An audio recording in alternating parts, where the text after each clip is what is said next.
How are y'all dickheads doing? It is I, once again, Dick Record, coming to you live from the studio in New York City. Today we're going to be making a long clasped wallet on the channel. But if you're new to the channel and you like what you see, please like, share, and subscribe. But more importantly, come over to twitch.tv/DickRecord. Link in the description, where you catch me streaming Leathercraft, video games, and other assorted nonsense every Monday, Wednesday, and Friday from around 4 to around 8 Eastern Standard Time. But with that out of the way, so I'm going to be making a long wallet. This is sort of the base layout of it, right? It's going to have these rounded styled pockets. These are going to be turned into credit card slots, and this is going to be turned into two bill slots. And so the thing, I've already pre-cut these, I've already pre-finished the edges. So what I'm going to do today is actually make the exterior and then assemble this so that it starts to make more sense all together, right? I know that this is sort of like abstract as what you're seeing right now. It's just like, that's a bunch of sheets of leather. Yeah, it's like 3 square feet worth of leather. So let me just move this over to the side. And we'll start off by moving my anvil as well. So this wallet is of my own design. After like a couple weeks of sketching, figuring out what I wanted to do, how I wanted the cards to lay in the pockets, I came to this sort of design, and then I drew it all up in AutoCAD. Shout out to AutoCAD, I guess. Sounds weird. And essentially, like, now I know all the sizes of the pieces and everything. So we're just going to cut them, I guess. Let me just make sure that I don't overlap with any previous cuts that I may have made into this sheet of leather. The exterior we're going to be making out of a Crazy Horse leather by Sepicilar, which is a tannery out in Turkey. They do some really good stuff in Turkey, just in general.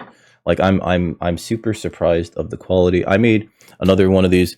How did I learn to do this? Almost exactly a year ago, and this is almost exactly the 1-year anniversary of when I started doing Leathercraft on the stream. I saw some videos online. I had always been curious, and so I could actually tell you right now when the first Leathercraft stream was. I think it was exactly like a year ago, and this is kind of the culmination of like the year of me teaching myself how to work with leather. Yeah, the first Leathercraft stream that was on this channel was January 16th. Today is the 14th. So I guess the 1-year anniversary will be the 12th. I just saw some videos online. I was just like, I think I can do that. I'm going to actually take this way. Sorry, this way, so that I have some more give on this thing, because I want to just, so let me show this off. I want some more give on this thing because I'm actually just going to glue this down wholesale. And then cut this thing out based on how long I need to have it. I already have that part figured out, but like I like to do it individually, I guess, if that makes any sense. But yeah, I learned just from like seeing other YouTubers kind of doing Leathercraft, especially Quarter Leather. He's got a great channel. I don't know his name, but I actually have a wallet by Quarter from like years and years and years ago. And like, you know, when I got that wallet, I was like, this wallet is really nice. But at the same time, I was actually kind of looking into like making one for myself. And the issue with that was that like I just simply did not have the tools. I didn't think I had the skills. And then like watching someone else make them, I was just like, oh, this is actually doable. Right? Like this whole thing with like you make your pattern. He has his own patterns. Some of his patterns he actually like gives away on, especially like when you're an early YouTuber. I kind of refuse to give away my patterns because they're sort of like, well, this is my projects, you know. Oh, thank you, Merced. It's just sort of like a thing that I kind of, I guess, knew how to do from the moment I started. My workspace is actually kind of small. I'm sorry. From the moment I first saw it, I was like, I can do that, I think. Because, you know, well, I don't know if you know, I'm trained as an architect. So, like, there's like years of just crafting these scale models of of buildings for projects and presentations and whatnot. And so from there, I was just like, well, this is just like kind of a lateral move. And, you know, kind of trying to like, I guess, pivot from what I was doing before, because I would like to do this as a job, but I don't know if there's a market for it. You know what I mean? Mainly because, like, even though people do like stuff that's made in America, people don't like to, they don't like, it's not even a markup. It's just like things that are made in America cost more. You know what I mean? Did this shift on me? Please don't tell me this shifted on me.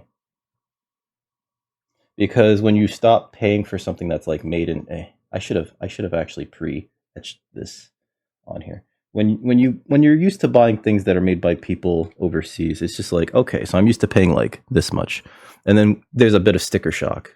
Like, I know that everything in the shop is kind of pricey, but also it represents how many hours of work is put into it. It's one of those like, I'm sorry, but also I'm not sorry, because, you know.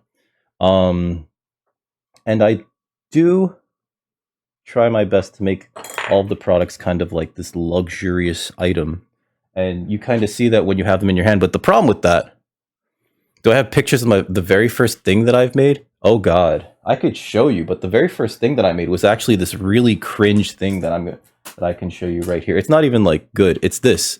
This is the first thing I made on the channel. Wait, let me double check.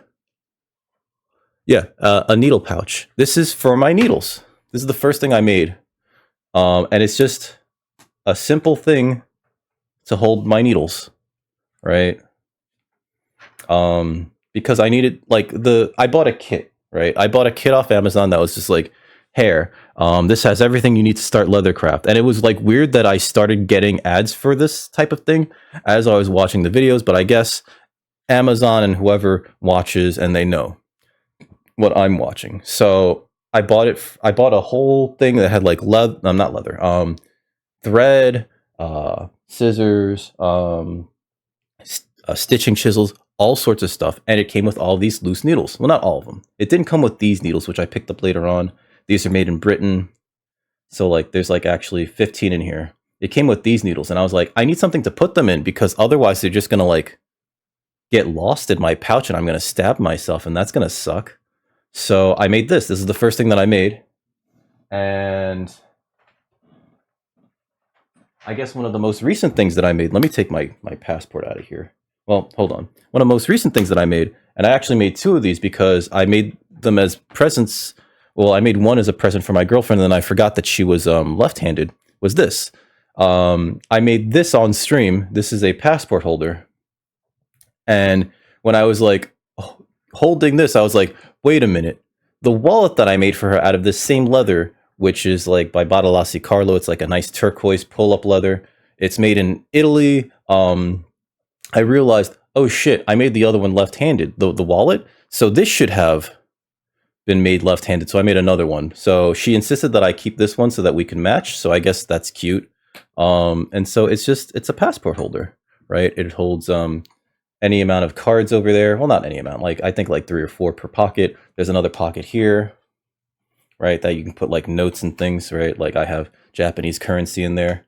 There's my passport, and then there's another pocket over here, right? But also this could be used for those field notes sketchbooks, right? I think I have one that's about this size. No, this is too big, actually. Never mind. But yeah, so, you know, and this passport holder, there's other versions of this passport holder in the shop currently. They take like 4-ish hours to make, but they're not made out of the same leather. I think I would actually have to charge more if I started to make them out of this leather, because this leather is like, oh god, it's so much more expensive than the other stuff. But yeah, like, that's just been like the journey of just going like, well, I can do that actually, and then doing the thing, which is it's wild that, like, you know, not wild. I was surprised that I just had the ability, if that makes any sense. Let me see. And I keep learning new shit all the time. Like, let me close this. Like, I recently found out that, where did I put you? This chisel knife is so much more better for what I'm trying to do than this blade holder, which I used to think was made in America, but it's not. You can change the blades on this thing very easily, right?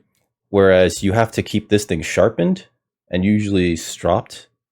But with this thing, with something like this, and this was like a cheap one, you can actually like lean into it and get a much better cut. So usually I actually just strop by like dragging it across the leather like this. I should make a stropping board though. Let me move this over here. And so I could just like, so long as the lighting's proper, I move this. And I could see the line that I kind of scrawled into the leather with the awl. Just press down and pull. And it just goes really smoothly, you know? Which is what I like about this thing. And I didn't realize it'd be so much, I guess, easier? Or smoother? I didn't realize it, you know?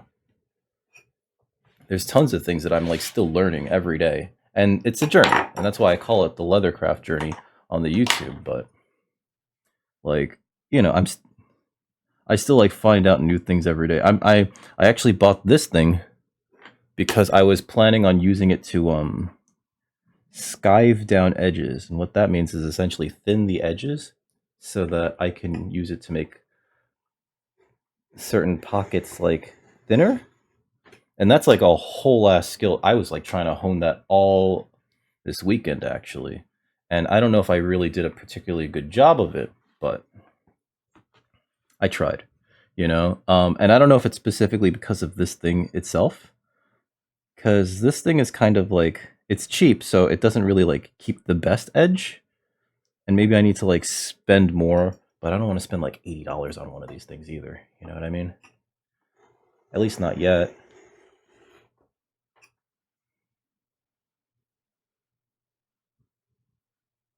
Cut that off there. Said, let me cut that off there. Oh, it's just a little corner. But yeah, like that's just been like this weird journey of me doing this type of thing, you know? And I do like crafts, you know. I like being able to like make a thing. Be very careful not to cut myself. Oops, I meant to do up there too before I move the ruler, because I want these lines to be continuous essentially until the curve.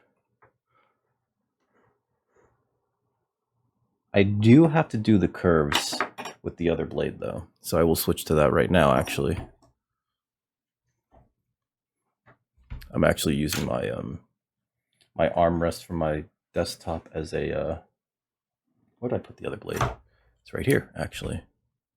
I'm actually using my my armrest as like a blade holder. It's so weird. And so we try to get a good angle on this. This is how I work when I do other things anyway in Leathercraft. Just kind of like constantly adjusting my light source so that I can see things well. Thought about getting extra ring lights, and it's just like, you don't need 7 ring lights. And it's like, maybe I do. It's so weird to say that though. Like, maybe I need 7 ring lights. Like,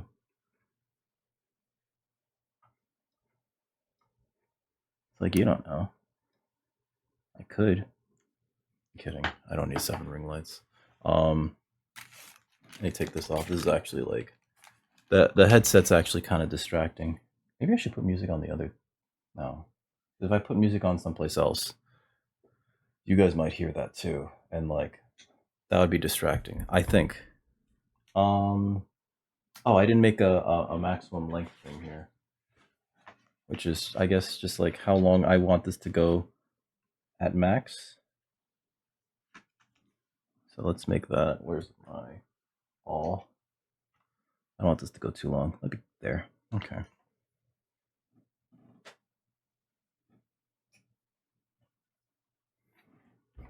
So let's see. How's everything been with you guys though? It is the weekend, but the weekend's winding down. We're supposed to get a snowstorm, and my girlfriend's supposed to fly back. Today. Not a big fan of that. I'll say that right now. So I hope that her flight is unimpeded, I guess is the term. I should have drew this down longer. That's my fault.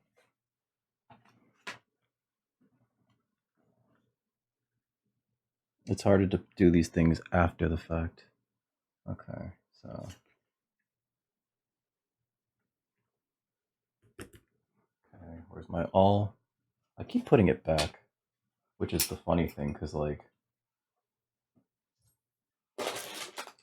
the all is one of the tools that you use the most. Well, it's one of, right?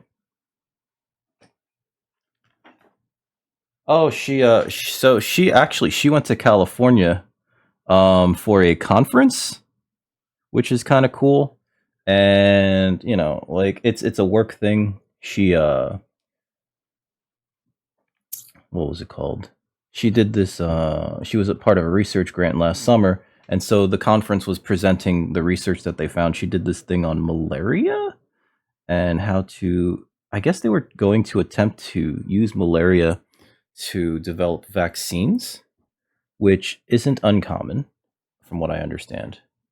But yeah, she's got to fly back to New York, and we got some weather coming. That's all I know. How's everything been with you, by the way, Merced? Does your are the two of you still running the massage, the therapeutic massage business over there? Let me just cut that there. The end of this doesn't need to be like super clean, because we're actually just going to be cutting off a lot of that regardless. Probably with the chisel. I mean, not the chisel. Yeah, the chisel, sorry. I do have these rounded chisels, which I like to use to make sure that my ends are round.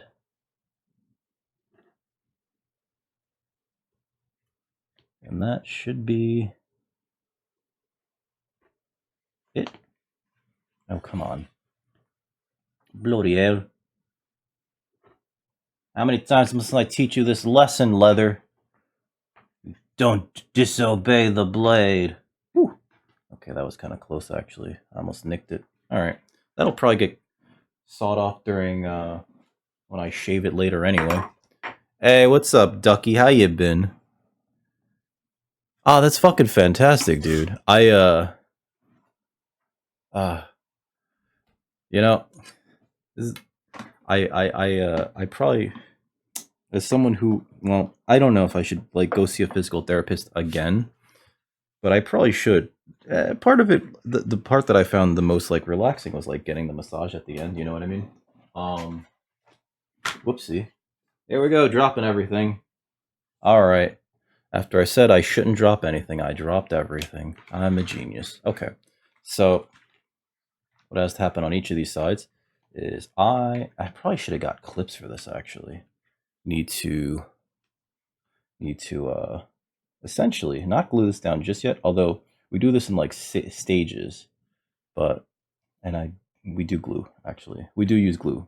Mainly because the glue holds things in place so that I can stitch things down, and it's two like effective layers of fixing. Not fixing. Is that the correct term? Anchoring. There we go. That's probably better. Okay, so you want this. Ducky, how you been? Happy New Year, if I haven't said it already. I think I did. Oh shit, Happy New Year, Merced. Happy New Year, everybody. Shit. You know, I've said Happy New Year so much that I don't know if I've said Happy New Year to everybody. If that makes any sense. It sounds stupid, I know, but it's just like, have I said Happy New Year to everybody yet? Fuck it, just keep saying it. Just keep saying it. Say it forever. Say it. I'm gonna say it until December. I'm gonna be like, Happy New Year to people in like fucking Christmas time, and they'll be like, what's wrong with you? Happy New Year. Happy fucking New Year, you twats. Oh god. Maybe not like that. Maybe not like that. I'm doing okay. I'm doing okay. Just I can't say nervous. Just like with all these projects, I just want it to come out well. So here I am, rock you like a hurricane. No, that's not the lyrics. Here I am, trying my absolute best not to fuck up anything. You know? Hold on, let me bring this closer to me so I can actually look at this. Because I need to be able to do this right. Even though I'm doing this for the camera, I also need to make sure that it gets assembled correctly for the client, because these things do go into the store. That message is probably from my girlfriend. Usually she sends like 2 or 3 at a time. So I'm going to give it a second to see if she sends me 2 or 3 more before I double check to see if it's her. Okay. Okay. It's a fucking thing. Alright, I hate this. Come on. I probably should be using like double stick tape too. That's her. Okay, so from here, I'll pick this up. Alright, we need glue. Looks weird.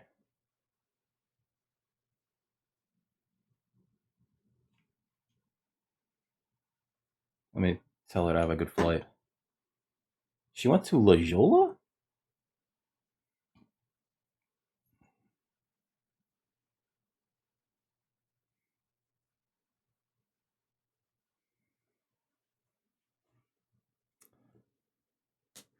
Today was like the only day that she got to do any sightseeing, and then she's like, "I gotta come back on a 2 p.m. flight." But it's like, I guess, yeah, it's almost, because of the time difference. It's 5 here. All right, so do a little bit of glue on the edges here, and then a little bit. Come on! Oh no, is my thing clogged up? It is cooked up. I'll clog it up. I see people using like these tiny little things to like do their adhesives. And part of me is like, should I get that? And then the other part of me is like, you don't need another fucking tool, buddy. All right, calm down. Did I? Yes, I did. Okay. But it puts like this pinpoint amount of adhesive exactly where you need it. You know what I mean? So there's less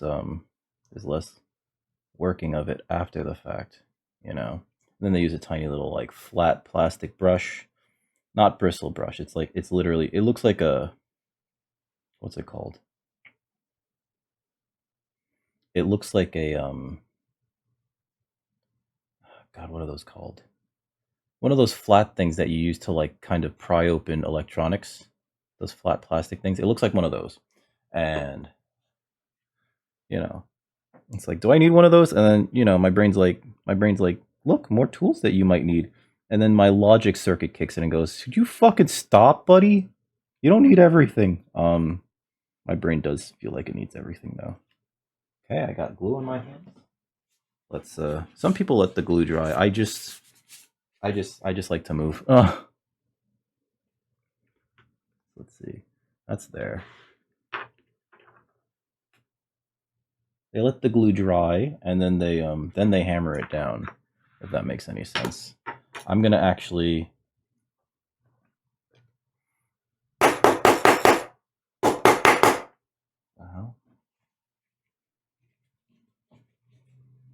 what did I get on here? Sorry. Oh, thank you, Stream Elements. I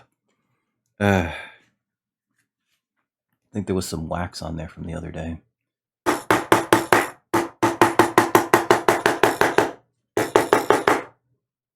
Okay. I'm going to do the other side actually too. But let me clear off a little bit of this loose glue so that doesn't smear. So when you're working with adhesives, it's always good to have paper towel around so that you can kind of clean up things. Same thing for when you do edge dressing, right? I use Tokenol for the edges usually, as well as edge paint, and it's very important to keep that stuff like, well, with edge paint, typically you have to like, what's it called? You have to sand that stuff off if you get it on anything that it shouldn't get onto, which is like inconvenient, but also, you know, kind of a lesson in working cleaner, if that makes any sense. I have them in my cart. I just need to hit buy. I need to get those acrylic markers. So there are these markers that are basically, they're paint markers. They're empty. You put in whatever you want, and they're very good for edge paint, because edge paints, it's like a combination of acrylic paints and other, or edge dressing, I should call it. It's a, because calling it paint implies that it's mostly paint. It's a few things at once that helps you kind of like, at least it helps me smooth out the edges, and then also make them nice and glossy and presentable. And I think it makes the project look very sophisticated, which is why I like to do it on a number of the, especially the higher ticket items. Mainly because like when you do that nice glossy edge paint, it just looks so luxurious. I don't know about you guys. I like luxury. Maybe it's because I'm a New Yorker, you know. Okay, so I'll put this here. I don't know if it'll show up particularly well here, but like this one, I did the edge paint on, and I just like it's kind of blurry. Maybe this one a little further away. I love how glossy and shiny it is. You know what I mean? It's just something nice about it. I painted the edges black on this to kind of marry the outside, which is a turquoise, with the inside that's a the natural veg tan color, right? That kind of like flesh tone that they have on these steer. You know, it sort of acts like an in between without showing the break by creating its own break. I don't know. There's something just like very very nice about it, I feel. Let me glue down this other side and we start stitching. Stitching is one of my favorite things to do here, and I feel like when you saddle stitch things together, it provides a much stronger bond in the project that you're working on. I shouldn't be gluing over the project, actually, just in case like it glops down, because you know, like a little bit of glue is easy enough to clean, but like a glob might like permanently destroy the not destroy, but mar the surface, if that makes any sense.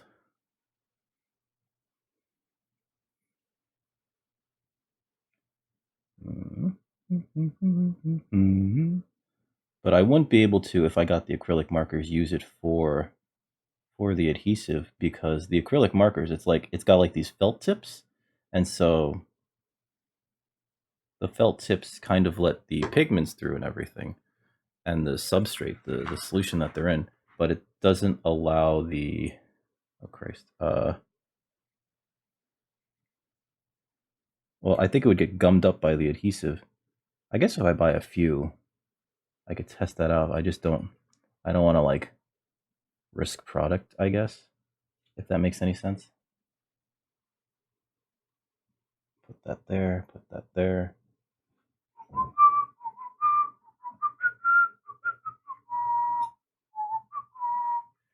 Okay. There we go. Okay. Perfect? Question mark? Okay. I actually think I need to go get out the other pieces from the pattern so that I can mark down where the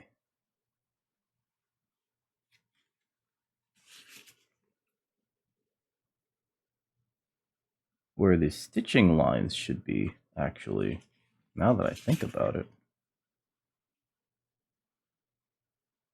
Yeah, I think I have to get up for a second. I'm sorry, everybody. I'm terrible at this. Okay, let me clean that up a little bit. Let's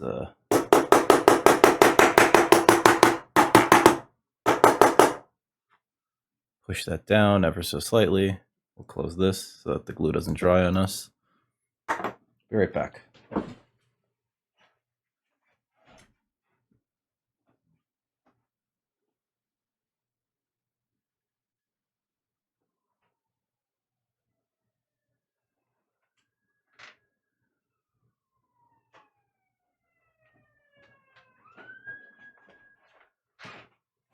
Ah. So this is a slightly new pattern, which is why these pieces are all kind of new-ish, right?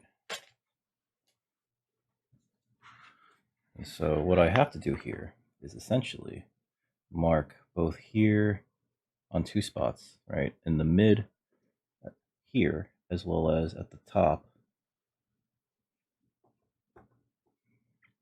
where we're going through, essentially, right? So here and here, and that'll give me the idea of where the line, the stitching chisels have to go through, right? We just kind of press through because we're gonna punch through anyway.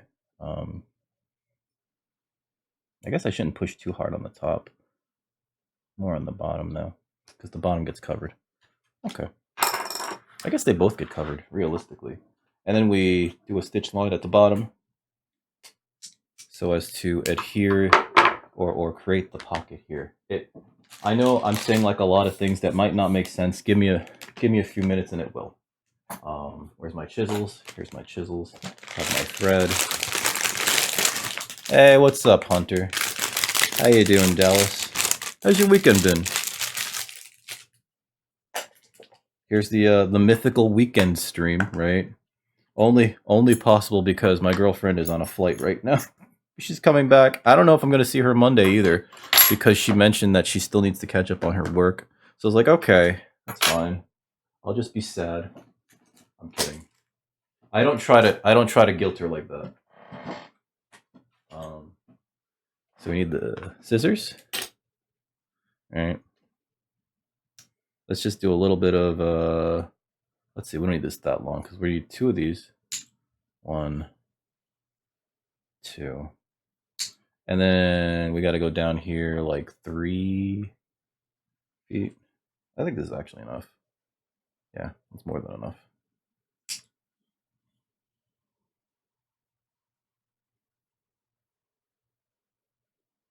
But you always want to have more thread than less, because the worst thing is to find out you didn't cut enough thread. Because then it kind of looks sloppy if you have to like start it up again, if that makes any sense. Now, to the needles.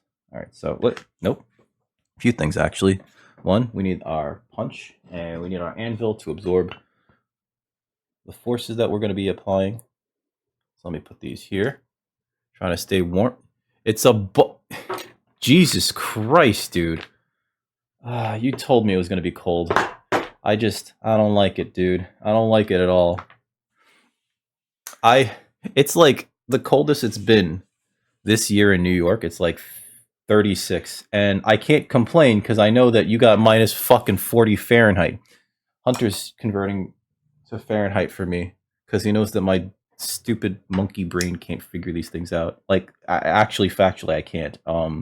I tried to learn to. I feel very dumb because I can't. Like, the problem is that, like, as an American, we just don't use it, which is like a huge issue because the rest of the world does.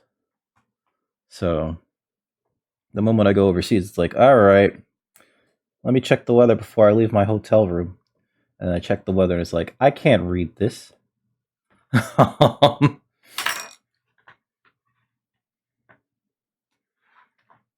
And I feel illiterate.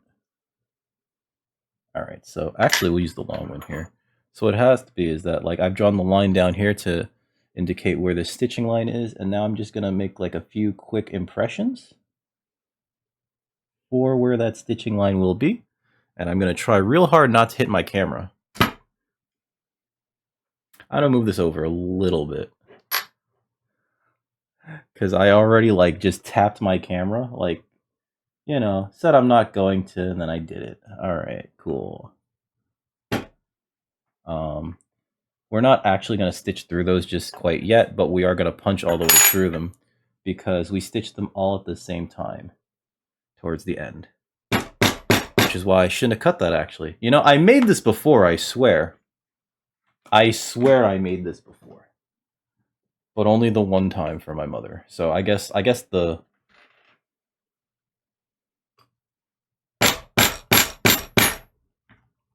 how-to is no longer in my brain.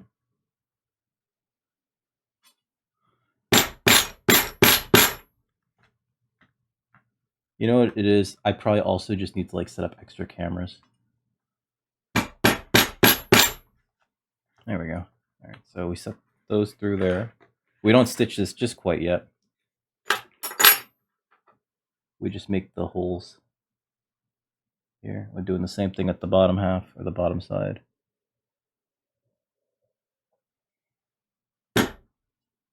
Those there. Same thing. These here. Right? Let's do those same holes. Yeah.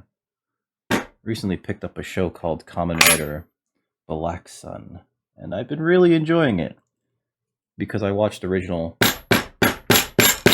Kamen Rider Black way back in the day when I was like super into Kamen Rider, and it's interesting to see the changes. -45 at noon for sure.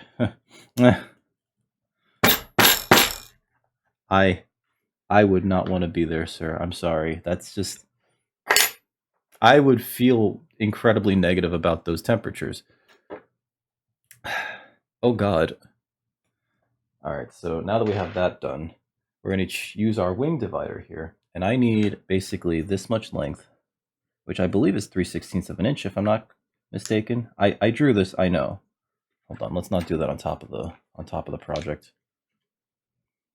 We need essentially 3/16 of an inch, right? From here to here, which I'm going to slowly... Fucking hell. I love that it jumped. And it scratched the thing too. Cool. Slowly. Slowly. Why does it do that? Why does it jump? Is there something... This isn't supposed to be like an oiled thing, you know what I mean? Oh. There we go. That's actually good. Perfect. Yeah, perfect. Tighten that up. 12 hours west. 12 hours west can stay 12 fucking hours away. Holy shit. Ew. Ew. Ew. -60? No, I want none of that. Dude, ugh. Ugh. Alright, so we use the wing dividers to kind of create a line there. -60. I'm gonna actually do this from the middle point of that hole punch that we have going on here. And we're gonna take this across, and we're actually gonna stitch this one in. -60? Fuck that. Dude. I'm gonna try real hard not to hit the camera, guys. I'm gonna try real hard. But you also know. You guys know that sometimes the camera, it's its own fault, it's too close.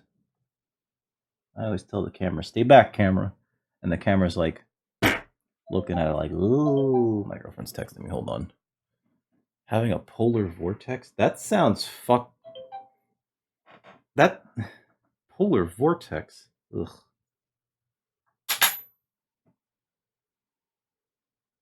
It's a beach with a cave.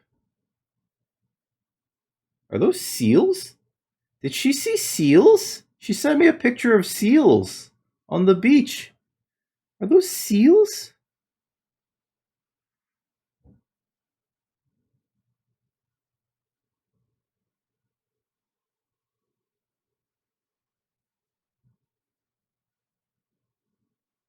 They're sea lions. Aww. They're cute. Let me spell that right. There we go. Hey, Olivia. How you doing? How's your Happy New Year? How's your week been?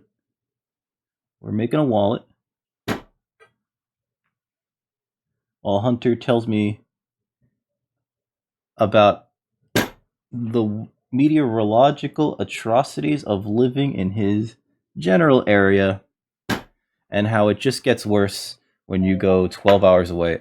Is 12 hours away Victoria? You don't have... Oh, I guess I shouldn't ask that question. I had an ex who spent some time in Victoria. She was from Japan, and... Oh, it's not on screen. Tough. I'm not hitting the camera again. She spent time in Victoria learning English, and she absolutely loved it there. She loved the people she was staying with. And so she's told me, like, she wants to move there one day. I'm like, I don't know if I'm moving to Victoria. Like, that's like your dream. That's not my dream. You know what I mean? And Victoria's expensive, like, because they're really out there. And from what I understand, the only way to like reliably get to Victoria is to like drive. Drive. I almost did another oopsie daisy. Why? What happened? What happened? You know, I was in Brent's stream the other day, and he has a thing that goes along the bottom of the screen that shows what all the sound alert commands are, because all of my sound alert commands, aside from the ones that are like in the sound alert box, I've switched them around so that they are exclamation point commands, right? And nobody knows them, even though there's like a thing that says Newcom over there. Alberta. Victoria's a whole fucking day? Oy, alright, that's far. I almost did an oopsie daisy. Did I? What did I just do? I don't remember putting anything doxing-ish on here. I didn't show your address on stream. I did start reading the message you sent to me, though, and that was like, that was the whoopsie. That was the whoopsie. Oh god, my girlfriend sent me another silly photo. Of us together. She likes to send silly pictures of us. Let me send her a silly picture of us. Hold on. God damn it. Hold on. I know I have photos of us that look terrible. Hold on. Oh, it's this one. Okay. Here's one. Here's one. That's good. I hope she gets this before she lands. No, I know better than to like read somebody's address out loud, but I read your screen name out loud, and then like after I did, I was like, oh wait, that was a whoopsie. Everybody, shut the fuck up. Nobody pay attention to that unless you want to be friends with Olivia. Did I drop something? Hold on.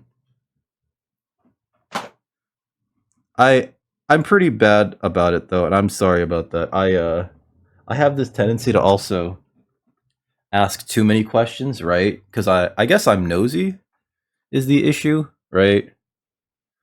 But also like, you know, I would genuinely, like, if we were having this conversation, be like, oh, so like, you know, like I would ask questions that were that nosy, and I guess that's just me, and I know I shouldn't.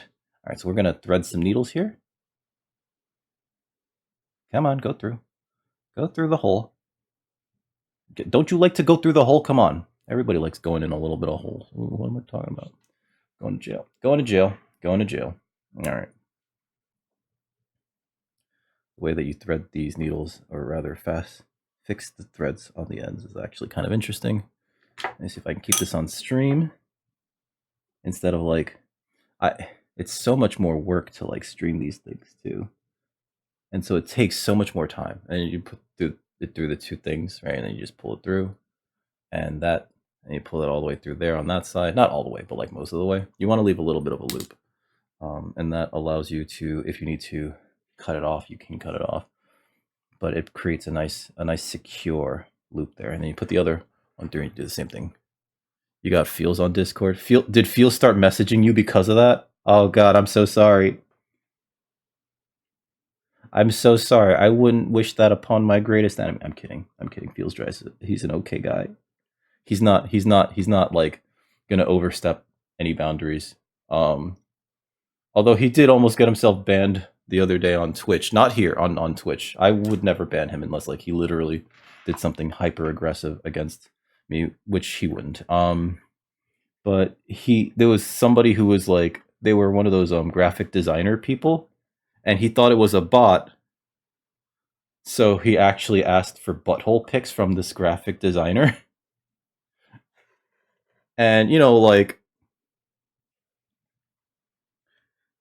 when you ask a real person that, it's kind of different from asking like a bot. You know what I mean? So when he realized it was a person, was like, "Oh, my bad." But also don't promote your shit here, you son of a bitch.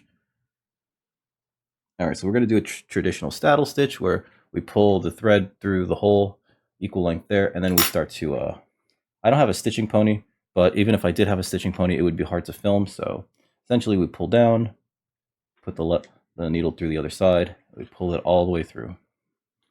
And we just keep doing that all the way up, which is what you're going to see here for the next, like, few minutes, right? Through the hole. Don't pull out all the way. You have to pull out all the way. You have to pull out all the way. If you don't pull out all the way, oh no. Hunter, you got to pull out all the way. Every time you pull out, you got to pull out all the way. No ifs, ands, or buts. Unless you're in the butt. Oh no. He has gotten a boot. Aww. Aww, that was sweet of you. Cause he gets very lonely. He gets very lonely. You've done the world a great service, Olivia. He gets very lonely. I'm kidding. I'm kidding. He's a happily married man. But you know, he's a fun guy. He usually doesn't swing by during the weekends either, because he's usually well, he usually hangs out on Twitch mostly because work sucks. Work sucks. I know. She left me roses by the stairs. Surprises let me know she cares. Every time I pull both sides through a hole, I like to pull both sides taut, super tight. You may not want to do that if you're at like an end, simply because doing so may like tear the leather, right? But like in the middle, it's fine. And it really depends on the amount of space that you have there to go, right? Like if you have like a good 1/8 of an inch, I think you'd be fine, unless you pull super duper tight because you have like gorilla grip, you know what I mean? In which case, maybe tone down the torque ever so slightly. These needles, I picked them up like maybe a few months ago. They're by John James. They're made in England. They're fantastic for Leathercraft. Hashtag not sponsored, but so they're blunted, so you never really have to worry about stabbing yourself, right? Like those other needles are like they're very pointy. Like they will, if I'm not paying attention, go right into my finger. Whereas these are just kind of like, you know, like they still have a point to them, but they you know, they have yet to draw blood. They're super strong, right? They're made in England, you know. They're really good. They're a really good product. Hashtag not sponsored. Just really like them. You're turning into feels. It's fine. Wait, no, don't turn fully into feels. Just for your own sanity, don't turn fully into feels. Like I can't imagine what it must be like in living in his head all the time, right? Just like everything is boobs and asses and sphincters. I would imagine that living like Feels Dry would be like if you've ever played that game. Is it called Agony? There was this game that came out a couple years ago, like maybe last year or 2 years ago, and all the environments are styled after H.R. Geiger art.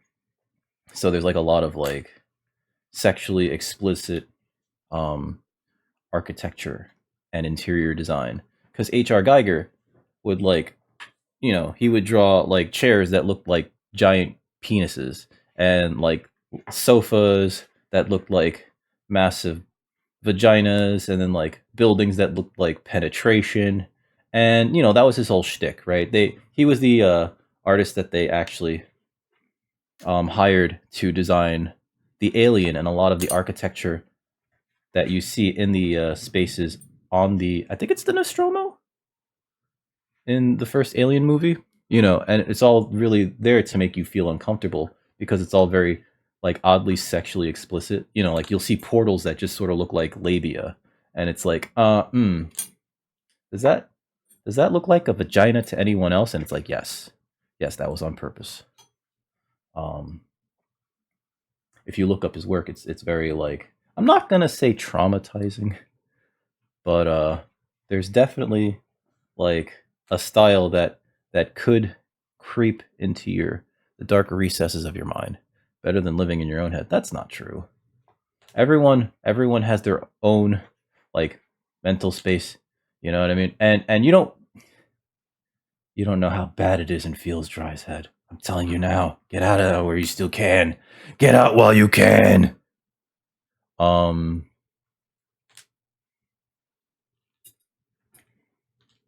can't imagine being that horny all the time. I can't imagine. Because like at a certain point, you know, like the body kind of gives up, right? The body's just like, I don't want to be, I don't want to be this rock hard all the time, you know. And it doesn't. I mean, you know what I mean? Like it's just like, I can't right now. Not the spirit isn't even willing. The spirit's just tired. The spirit wants a nap. And you know, sometimes you need some rest. Even if I was like at an orgy with like 500 supermodels and they were all just like, you know, like, come on, let's go one more round. I'd be like, sweetie, listen, I can't. I can't right now. I have a refractory period that's like several hours. Can you come back later? You too? I'm just gonna disappoint the two of you anyway, but it'd be nice, you know. Put that on the scorecard. No, don't. It's that's such toxic thinking too.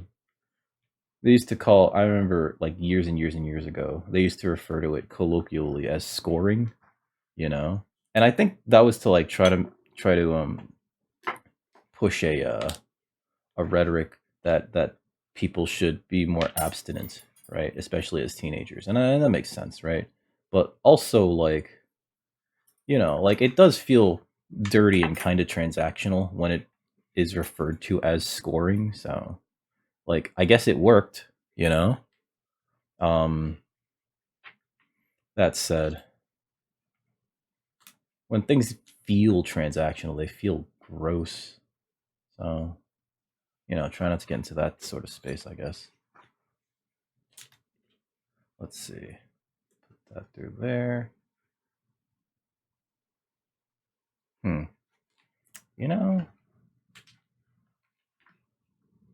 might need to take a break after I finish this stitch line for a second. I'm noticing something. Go through this. I just find this to be really meditative, though. Granted, I do know that I spend a lot of time on stitching, and I have thought about getting a stitching pony because it makes it so much faster. But also, like, I don't need no special tools to pleasure a lady. I'm kidding. It has nothing to do with that. But it is like a really useful piece of equipment. And I find myself when I stitch to use something else. I should just get one. Fuck it. I should just get one. But it's not going to be good for filming. So there's that too. Like filming is not going to be the greatest with the stitching pony. So like I simply can't use it. Well, I guess not for this. I was thinking about like making like, I don't know if it counts as ASMR, but just like videos of me like assembling things quietly, right? While I play the sounds out. And the idea came to me first when I started using, whoops, as I pull everything with it. Christ. All right. That was a bad idea. When I first started using this blade, I found myself just like cutting strips of leather just to see like, and to practice using it. And I was just like, I should just like record this because this is probably like some of that real good ASMR stuff. Not that I want to turn the TikTok into an ASMR channel, but it was just like so like, oh wow, oddly satisfying how easy it was, you know, and how uniform the strips came out, right? How I just kind of had to pass through it the one time, you know, because of the nature of the blade and how it handled the task, right? All right, so got to the end. What I typically like to do is bring this down like one or two extra stitches. Oh, thank you, Saribot. I like to bring this down another extra stitch or two, right? To then kind of close it out. So we're gonna bring this down here. And I like to, all right, so it's a few things I like to do. One, Be sure that on the other side you don't go through your thread. Come on, don't do that. Maybe I gotta go this way because it looks like it's trying to push this way. So maybe I gotta do it this way, which is not the easiest to film, but what are you gonna do? Because you don't want to go through the thread, right? Like, see, I'm trying real hard. It's kind of blurry because the camera hates me. And then when you do that with the other thread here, you pull it down on the other side this way. All right, so pull that down. You try to go above. Set above, not through. Fucking hell. This part's like not very good for filming. Whatever. We just want to make sure you don't go through the thread, because that makes it like hard to pull things taut. We're gonna put this through one more on this side, and then we're gonna clip and singe. And when I say clip and singe, I mean like the way that we end the saddle stitch, because we're using waxed polycord, is whoop, we burn it, right? So there we go. There's that. So now we move this over, actually, because I don't know why I kept this on here. It just kept getting in the way, and it's probably distracting for the filming. All right, so we clip, right? Trying to make them short enough, and we singe with, I use a lighter. Sometimes I use a what's it called? A thread zap. I breathed out as I was doing that. That was a mistake. Here we go. Melt it down and do that. There we go. All right. And then after you do the line of stitching, what I like to do, now that I've put it down, I need it again. What I like to do is actually hammer this flat. So with a different hammer though, not with my typical rubber mallet.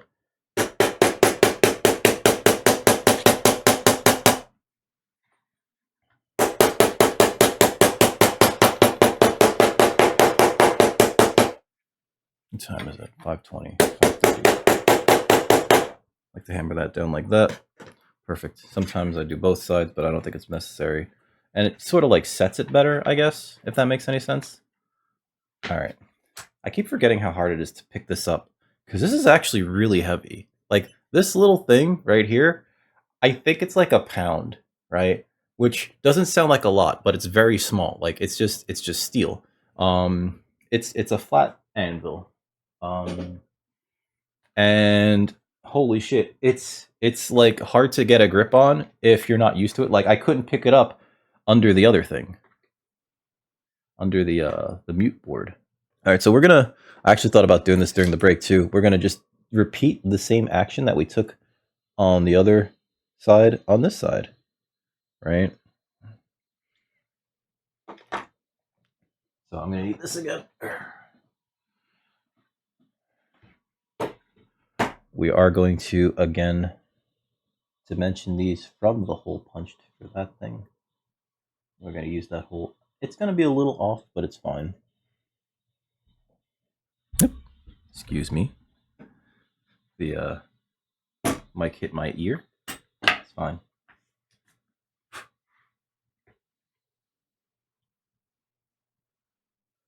I'm going to make our guide holes first, or our guide marks first. Some people just push, you know. I like to give it a little tap. Kind of makes it more final, I guess. A friend of mine was telling me that it's like -14 in Montana. And that's already, for America, that's pretty bad. You know, or for the United States, I should say. I hate cold weather, you know what I mean? Not hate. I guess hate's a strong word. I'd rather be cold than hot. But I've also never, I guess, really dealt with like super cold weather. So Susie Q was saying that you kind of get used to it. I don't know if I can, guys. I mean, like real talk. I just, at a certain point, it's just like I don't know. But well, I'd rather be in the cold rather than the hot. Is not for extremes, right?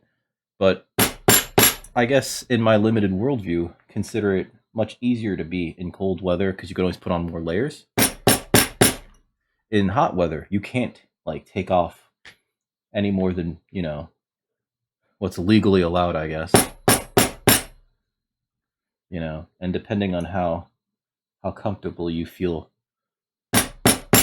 being nude in public. Like, I don't like to take my shirt off in public, you know? I'm still like, you know, mildly ashamed of my body, right? As we all should be, because our body is just made of sin. Ooh, shit. What's the first thing you're gonna make with your deer meat, dude? I know that you're probably, because I'm assuming it's a lot. I'm assuming you're gonna be putting a fair amount of it in the freezer, right?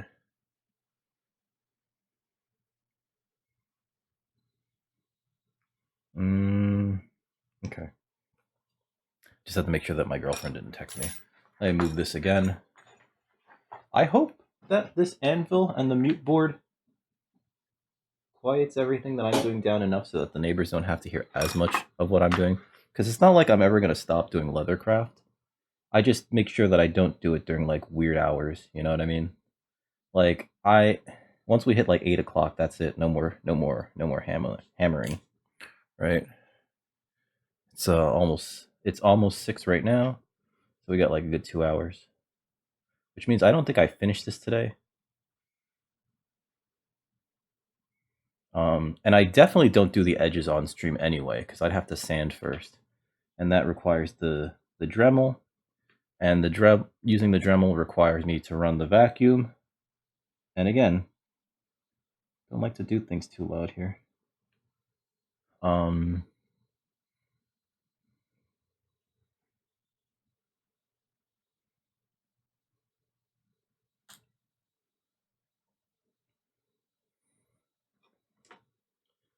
Just for the sake of my neighbors, I should say, you know?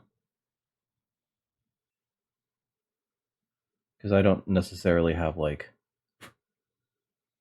a workshop, so to speak. You know, like my workshop is essentially my living space. So, not sure? Okay. You could do like a bunch of deer meat recipes. Did you get the hide tanned or no? I was watching this dude, it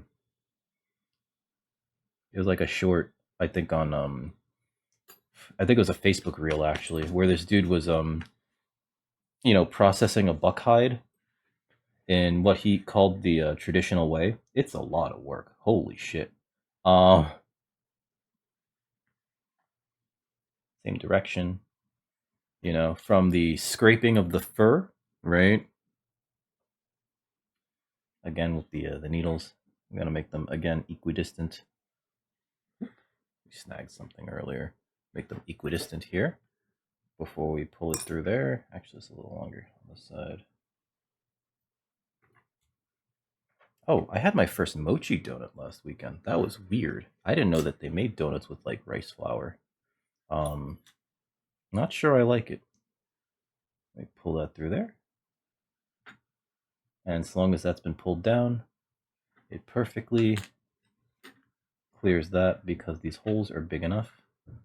And these needles, since they're blunted on the end, and because of the shape of the tips, they actually assist with pushing the thread down, so that we don't punch through the thread as often as I used to with the other needles that were just like super pointy.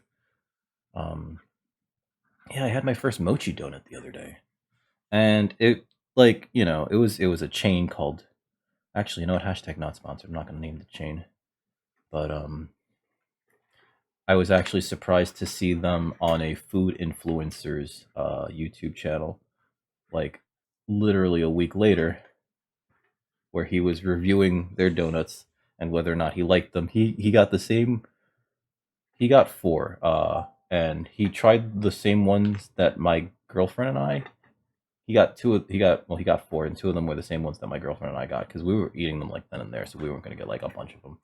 And he had the same criticism of the one that I got, that I did, that it's just like, this cream doesn't really fit this. And my other criticism was like it had a dusting. It was like a Nutella filled brioche donut, or sorry, a Nutella cream filled brioche donut, and it was dusted with like dark chocolate cocoa powder.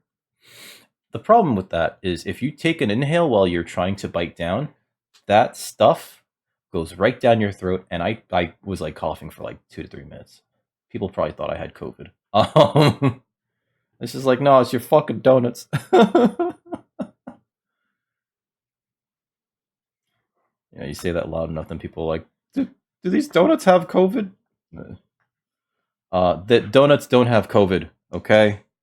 But yeah, I was coughing for like so. I had like a coughing fit because the cocoa powder hit the back of my throat, and like I just couldn't stop myself, you know, which is typical when things hit the back of your throat. So, or like fine things, I should say. Um, so like the donut was too big to fit in my mouth. The the fact that it was cream, like I don't know. I don't know why I picked it, but because it was cream, it was like less enjoyable. I want to say like he was right in that like because it was like a whipped cream, I should say, not like a Boston cream, like that gooier cream, not like a jelly. I guess because donuts are like fried, and they're sort of heavy because of that. Even if they are like a light donut, um, you kind of want like a gooier center, right? Then the food blogger YouTuber Future Canoe, I'm just gonna say it, Future Canoe, discovered that he likes his donut because he started making his own. He discovered that he likes his donuts medium rare because he made them like crispy on the outside and a little underdone on the inside. And I was like, interesting way of putting it. I would just call it soft boiled, but sure. Uh it's weird to think about it, but like essentially I remember the first time I found out that donuts were fried. I was like, they're fried? I thought they were baked, you know? Of the majority of donuts that I had up until that point were like from a bakery. I thought everything in bakeries was baked. I guess they deep fry the donuts too because they were typical fried donuts, right? Um, so yeah, I still think it's wild that they're fried, but it does. I guess it's also the reason why I like them, right? Everything fried is good. Still though, he fried up these brioche type donuts, and I didn't even know that they made donuts with brioche. I love brioche bread. I think it's fantastic for like making French toast or just like grilled cheese sandwiches. You know what I mean? Like just all around yum. And so he made his own fresh brioche dough, and then he made his donuts from there. He didn't have a mochi donut um machine, so like he just kind of made mochi balls with like a piping bag. So they all looked kind of funny, but they still look like they taste good. Like I don't think well, sometimes shape actually affects how things taste, right? Like if you get more surface area because there's like a lattice work somehow. For example, there's this chocolate that I picked up in Japan once, and you can probably find it in like a Japanese or an Asian market, and it's just like it looks like a lattice of chocolate, right? Like it's just like melted. It like the chocolate when it's still molten is kind of drizzled in such a way where it's like it looks like it's cross-hatched. um and like there's some variants to it, like there's the green tea matcha one, there's the dark chocolate, there's the milk chocolate, right? um but because of the fact that there's like so much more air in the actual candy, it changes how it tastes, right? And how it feels in your mouth. Like when it melts, it kind of feels like it's collapsing, so it doesn't feel as satisfying as like just having a chocolate bar and having that melt in your mouth. Um, and it does affect the taste. So I actually really don't like them. I thought they looked so nifty though when I first picked them up during my first trip to Japan. So I brought like a bunch of them for the office, and like they were like, these look good, but they don't taste great. I was like, yeah, I know. Found that out too. We all found out together. God, the The first time I went to Japan, I brought what I could. The second time, I brought the office like so much crap, and people just kind of like basically walked out with like plates of treats, and I was just like, all right, well, I bought this for you guys, so I don't give a shit. But it's not nearly as good as like when you have the stuff there, and there are certain things that like it's like they're typical, what's called omiyage, souvenir foods, right? I guess omiyage is just souvenirs in general, but they're typical souvenir foods that are just bad, right? Like there's this one that looks like it's a mochi triangle with like a dab of red bean paste on the inside, and I had one, and it tastes as bad as it looks. Like it's. I wish it were blander. Is the only thing I could say, because it tastes, I don't know, stale kind of in a way. And they sell these at like so many souvenir places in Japan, and it's just like, don't get those. Those are terrible. These people need to know that these are bad. And the reason why they're bad and why they taste stale is probably why they taste even worse. They probably just sit there um for eternity. Oh, they're so bad. I don't even know what they're called. I just remember like having one at a ryokan, and I was just like, this is bad. These taste like what they look like they taste. They taste bad. Like, and I'm not. I know that there are people out there that don't like the red bean paste, right? Some people vehemently hate it. I think it's fine. It's just it itself has a weird mouth feel, which is why I don't think it's the greatest sweet because of that. But could be worse. It's just they do so much to make it palatable as a sweet that it feels like they should just not even bother. Actually, if that makes any sense, because in order to make sweet red bean paste, they take like these beans that they aren't necessary. They're I guess they're sweeter than normal red beans, but and especially because they've been kind of like, I guess the term is biologically engineered by crossbreeding and selective breeding, right? Um, but like by themselves, it's not like the best. That's all I'm gonna say. I don't like them personally. It's my opinion, and I think it's because like the mouthfeel, right? But they spend so much effort. Hey, what's up, Zooty? How's your weekend been?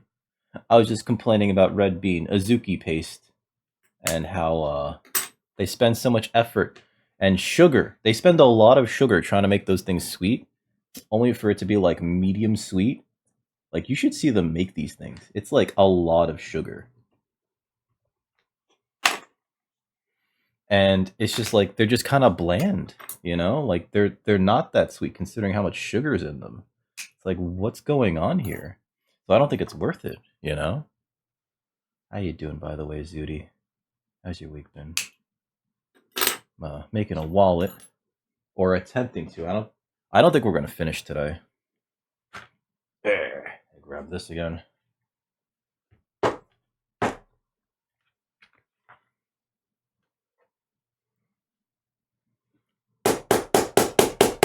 Is it Tekken 8 or is it Tekken 7? 8's not out yet, right?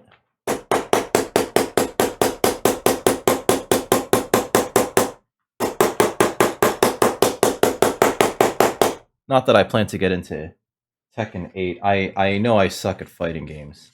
And there's just like the ceiling's just too high for me. Alright, so let's do the next part, which is the next set of pockets.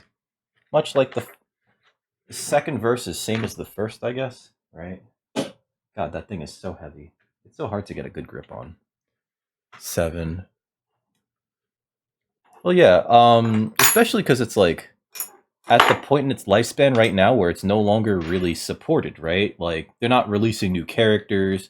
They're probably not going to rebalance anything, so there's going to be zero shakeup. So the meta's already kind of settled, right?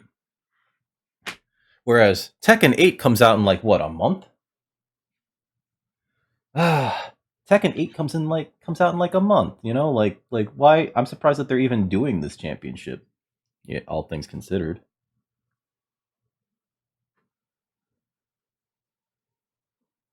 Lowered the game. Like what do you mean? Like made it easier?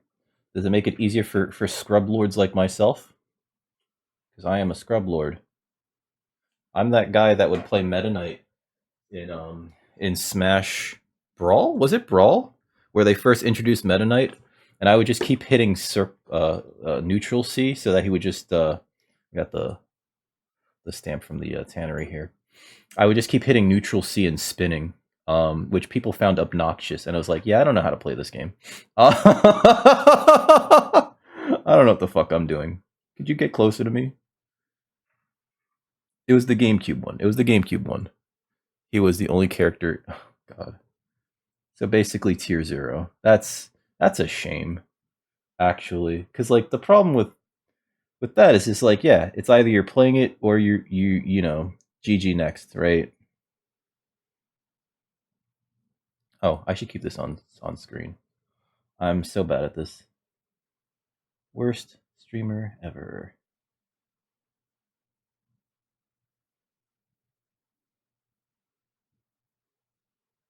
How long did it take them to fix it though? Because that's the real question, right? Like, did they do it within like a few days, or was it? Oh, we wanted to see what happens first before we took any real action. And now that we saw that no one was going to do anything about it, we're going to nerf him because that happens. You know, depending on metas and everything. And sometimes it's for the best that they decide not to take an action right away just to see if anybody figures out how to counter it first before that. But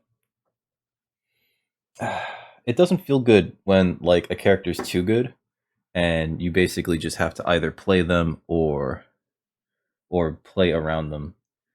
Although, from what I understand, a lot of the older fighting games were built like that, right? Um, from what I understand, like original Street Fighter was designed so that like essentially the base level was Ken and Ryu, right? And what it was every character was designed around how do you counter that type of fighting style, you know?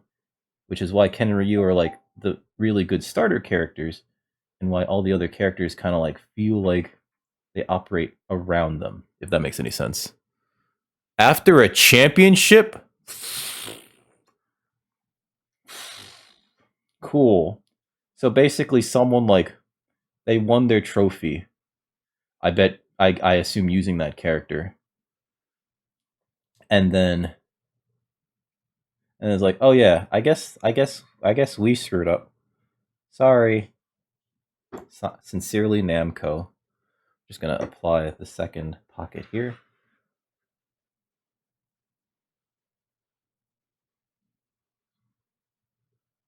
All right, we're just gonna glue it into place.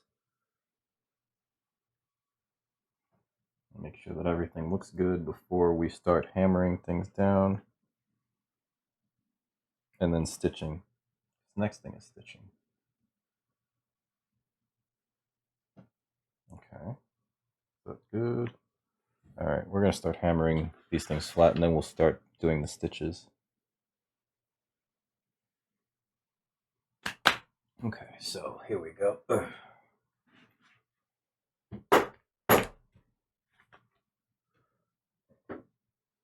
Top 8 having, oh god, that reminds me of that one fucking year where I think it was in Smash Brothers again, and not I'm not a huge Smash player, but I remember it was Bayonetta. Essentially, was like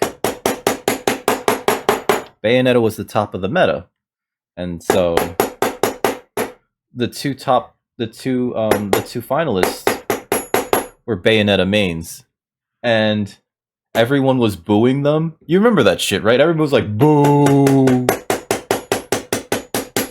Because everyone was salty, because it's just like, yeah, of course they got to the top. They were playing the best character, and it's like, yeah, that's how these things go. You know?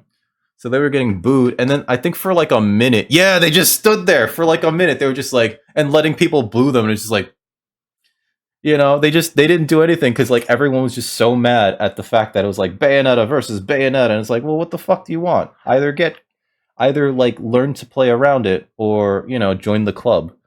You know, granted, yeah, maybe Nintendo should have like taken a bit more of a stance on like, hey, maybe we got to do something about these Bayonettas. But we're gonna make the lines for this thing now.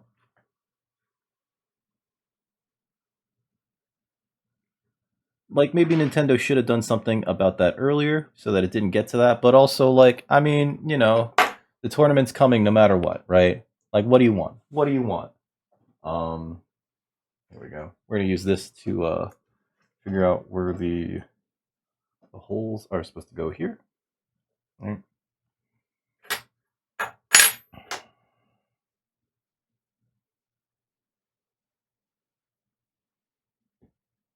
Roughly there. Do the same thing on the other side. The thing was, was it really? Wait, how did that work out? Like, was it counter? Was it like two? Is Bayonetta a counter heavy character or something? I thought they were. I thought they were just standing there. I thought they were just standing there because like it was just to piss people off. I thought that's why they were doing it. Just like, oh, they're gonna boo us, so fuck them. Why give them a show? That's what I thought was happening. We're gonna make that line there. We're gonna follow these stitches to go down to there.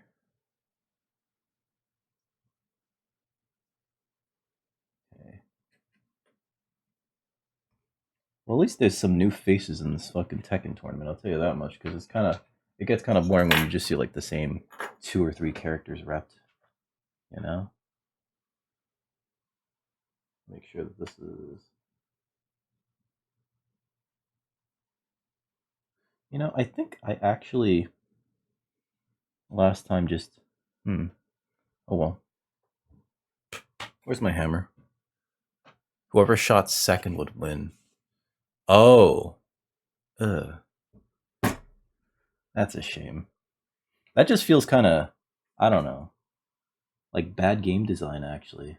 And I hate to like criticize like that, you know what I mean? I hate to throw the term bad game design out like that simply because like it's just, like I've never made a better game, right?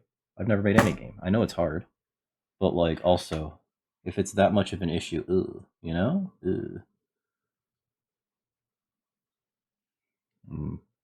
Pop that down there. Wait, did that hit that thing at all? Oh, that's why. Okay. But yeah, like it shouldn't, well, I feel it shouldn't come down to that. All right, so let's punch these all the way through.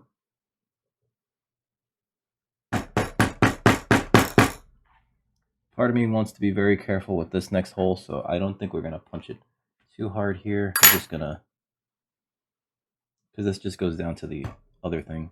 Like, I don't want to break anything, if that makes any sense. And we'll just take this through there. Okay, perfect.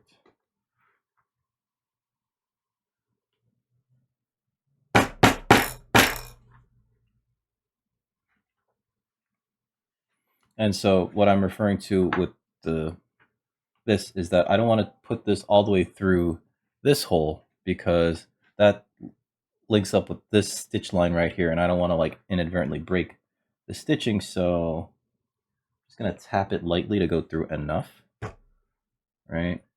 But I don't want to like inadvertently sever the threads, which I may have done. Cool. Did I? Shit. All right. Where's my lighter?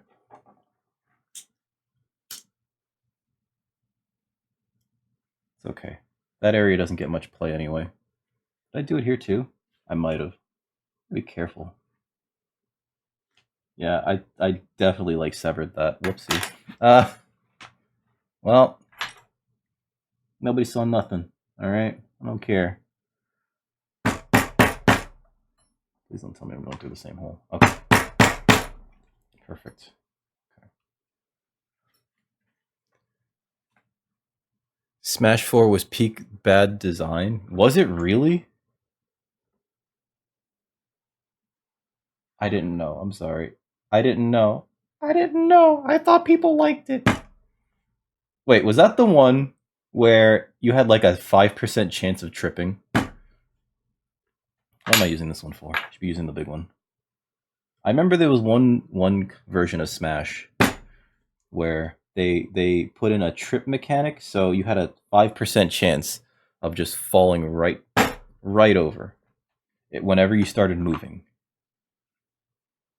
which is like so trolly. It's just like, hey, would you like to possibly lose the match the moment it starts? Fucking fall over. Just 5% chance.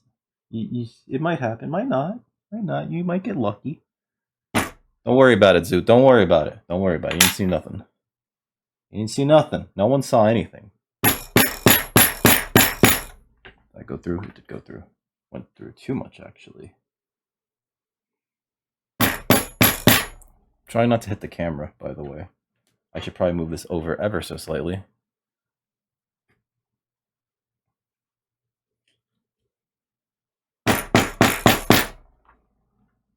I'm noticing that the text is over where I'm shooting. That's probably not great. It's just the limitations of the workspace, I guess. Oh well. Did I do this side? I didn't.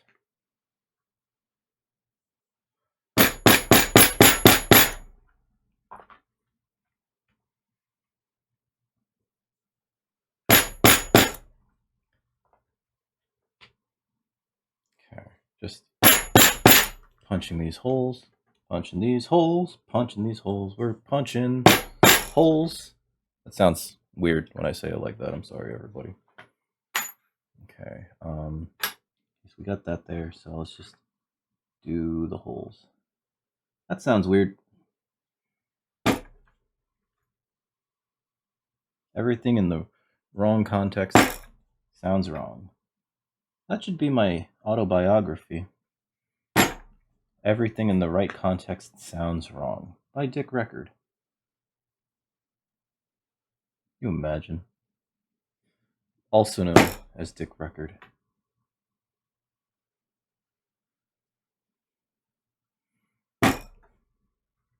Let's see. Do this to there. I can barely see the line, but I know it's there. I did smack my fucking camera. Can barely see the line, but I know it's there. Yep. Okay, good. I'm a genius. If anyone tells you otherwise, don't listen to them. They're Soviet spies.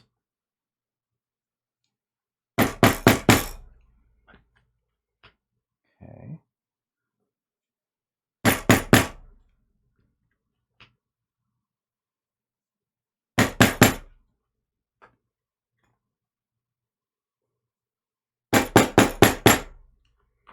When I have more space to like hammer too, this is like so much faster. Like I don't have to hit it like 4 times, I do it like twice. Like a nice 2 tap. That's actually fine. But like that's because I put more force into it. This feels so much better when you get to do it as a 2 tap. Where's my thread?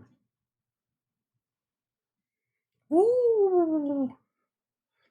You guys can't see it. I'm wearing like black jeans in the workshop today. So like I'm getting all this wax on them because of this waxed polycord. That's good enough length. Like there's little flecks of wax all over it. I have to be very careful with this stuff. I always try to make sure that I know where exactly all of the thread is at all times, and I dispose of it in a way where the cat can't get it, because the waxed polycord itself is not toxic, but the presence of it in their digestive system can be very harmful. I gotta close the glue.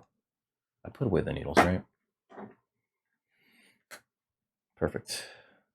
The great thing about knowing exactly how many needles you have out and in the in your needle holder is that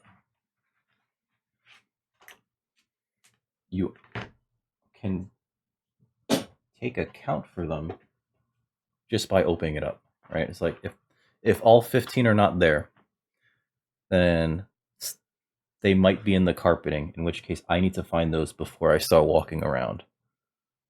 You know? Yes, I have carpeting in the workshop. Everybody shut up. I didn't choose to have carpeting here. I guess granted I could move the workshop to another room that doesn't have carpeting. But also, come on, go through. Get in the hole. The hole is your home. Don't you want to go home? There we go. Oh yeah, so I recently picked up this series of movies that they put on Netflix. I guess they made it directly for Netflix. I'd never heard of them before. About this guy that like fights the mob, and it all takes place over the course of like I think a weekend. And it's like a series of movies. It is called like fuck, what was it called? Jan Wyke. It's been interesting, you know. Very good action scenes, you know. Starring this newcomer I'd never seen before. I think his name is Keanu Reeves. I mean, he's not bad. He's a little stiff in terms of acting, but you know, I think he's got a real future in the in Hollywood. And they're really good. There's like 4 of these movies apparently, which I did not know about until now. All right, so pull this through. Oops, their next hole. Pull that through. We're gonna pull these all the way through so that they are as long on both sides. Right. And do the same thing with saddle stitch. I know. It's a lot of saddle stitching. Listen, if you want to do handcrafted leather work, you're gonna have to do a lot of saddle stitching. I honestly like the more I think about getting a sewing machine too, it's just like that sounds like a bad idea. And the reason why it seems like a bad idea is simply because like I just don't like the quality of a lock stitch. It's my understanding that the moment like a lock stitch gets severed, you could just pull the entire thing out. I might be wrong about that, but like, can you imagine like a single stitch gets loosened and all of a sudden you just keep pulling and the entire thing comes apart? I would not want to put my name on that, you know. Saddle stitching, one end comes apart and suddenly it's just like okay, like everything else is still just sort of there. It's actually a pain in the ass to undo a saddle stitch. If I wanted to undo one of these, I'd have to actually go in from not even the front side.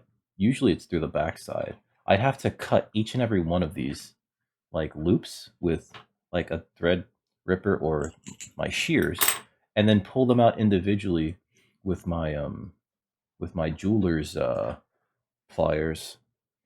You know, it's way more difficult to remove this type of stitching,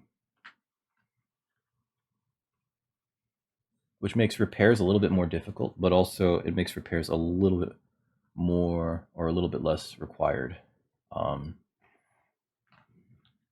I still have to figure out the bag. I'm working on a bag for my girlfriend. Our anniversary is coming up, and I want that to be the gift, right? The 1 year. I've designed it for the most part. I just have to figure out because so like I know what I want it to look like, right? I want it to basically match the other things. And the problem is I have to figure out how to place the pieces, if that makes any sense. Um, you know, like how big this piece is, how big that piece is. I'm working on learning how to like skive the edges, which is essentially to make them thinner so that there's going to be overlap because I want to fully line the bag. Um, probably a probably a mistake actually to line the bag, but what are you going to do? I want it to be more luxurious, and that's why I wanted to line the bag. Um, Hi, Summer. My cat's back. What's the matter, Furball? Is it time? It's not time yet. What's the matter, baby girl? She's just here.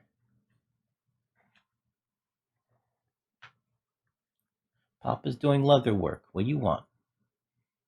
No, don't play with that. She's like nuzzling the mute board. I think it's polyurethane rubber. It's like a clear neon. I don't even know why it's a clear neon, but it essentially absorbs the shock of the hammering. Hi, furball. Hi. What you want? What you want, big girl? Want to sit in my lap? My lap's covered in wax. Hold on. Come here, furball. Oh, who's a cutie? Oh, oh, oh, oh, oh, it's that cute kitty.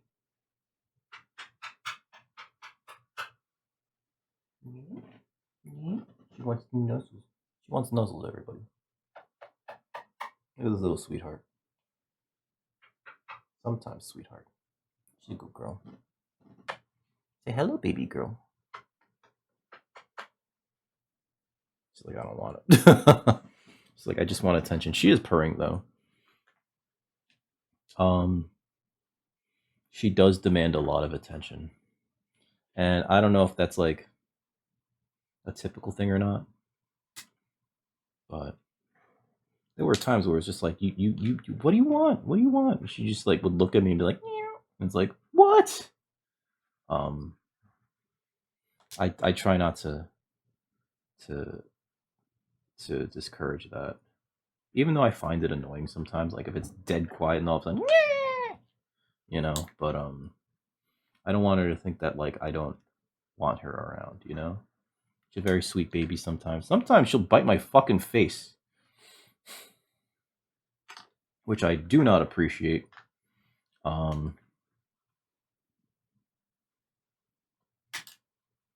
god, the next part's actually really hard. Because the next part actually joins the outside and the inside. We do have time for it, but I don't know if we have time to stitch it. Because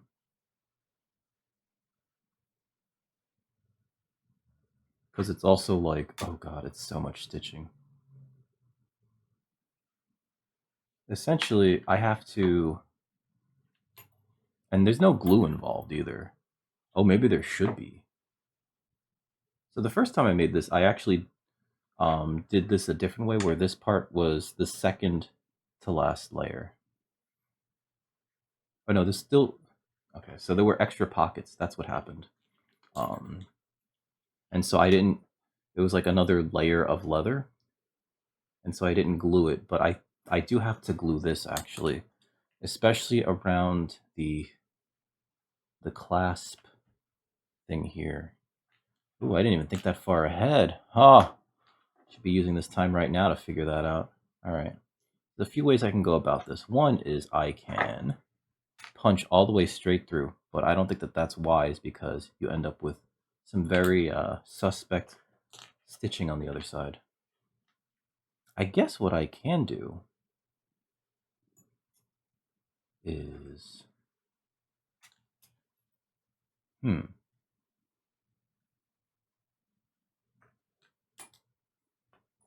I guess, yeah, I punched the holes on both sides separately. Then that's weird, because I want the stitch lines on the outside to match the stitch lines on the inside. Oh, and then that's right, I glued so that I was able to do the corners rounded. Right? No, I didn't. I didn't glue that part. I eventually glued it.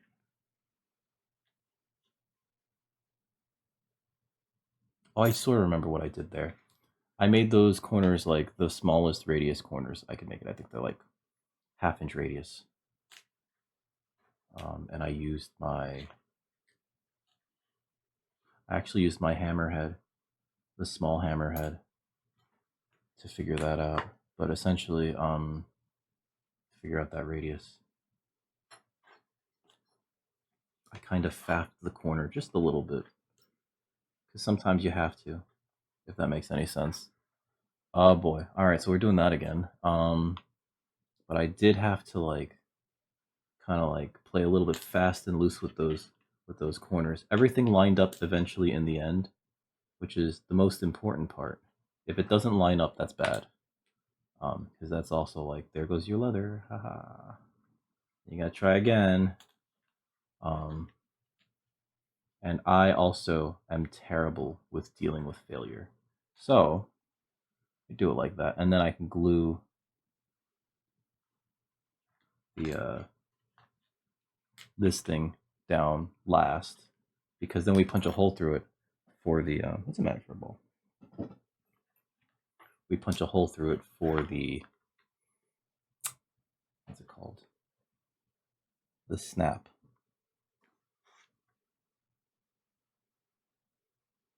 It's okay.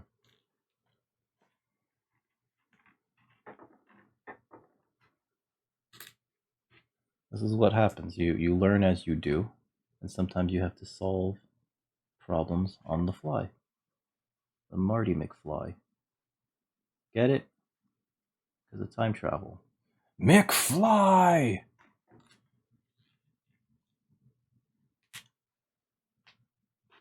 What's the matter, Furball? She thinks she's the cutest in the world?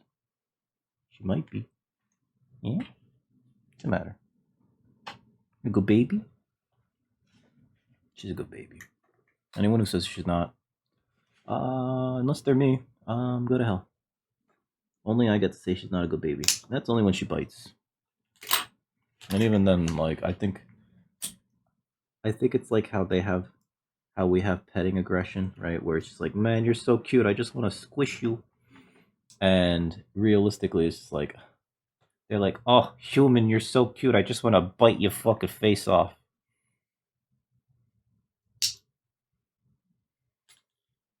It's weird for her to think of me as cute. But I do know that she thinks of me as like her family. Not as her father. Every time I bring that up, hey, what's up, John? Aw, thank you, Hunter. I'm sorry, I was not even, I was kind of like in the zone doing the thing. How are you guys doing? John, how's Ashley?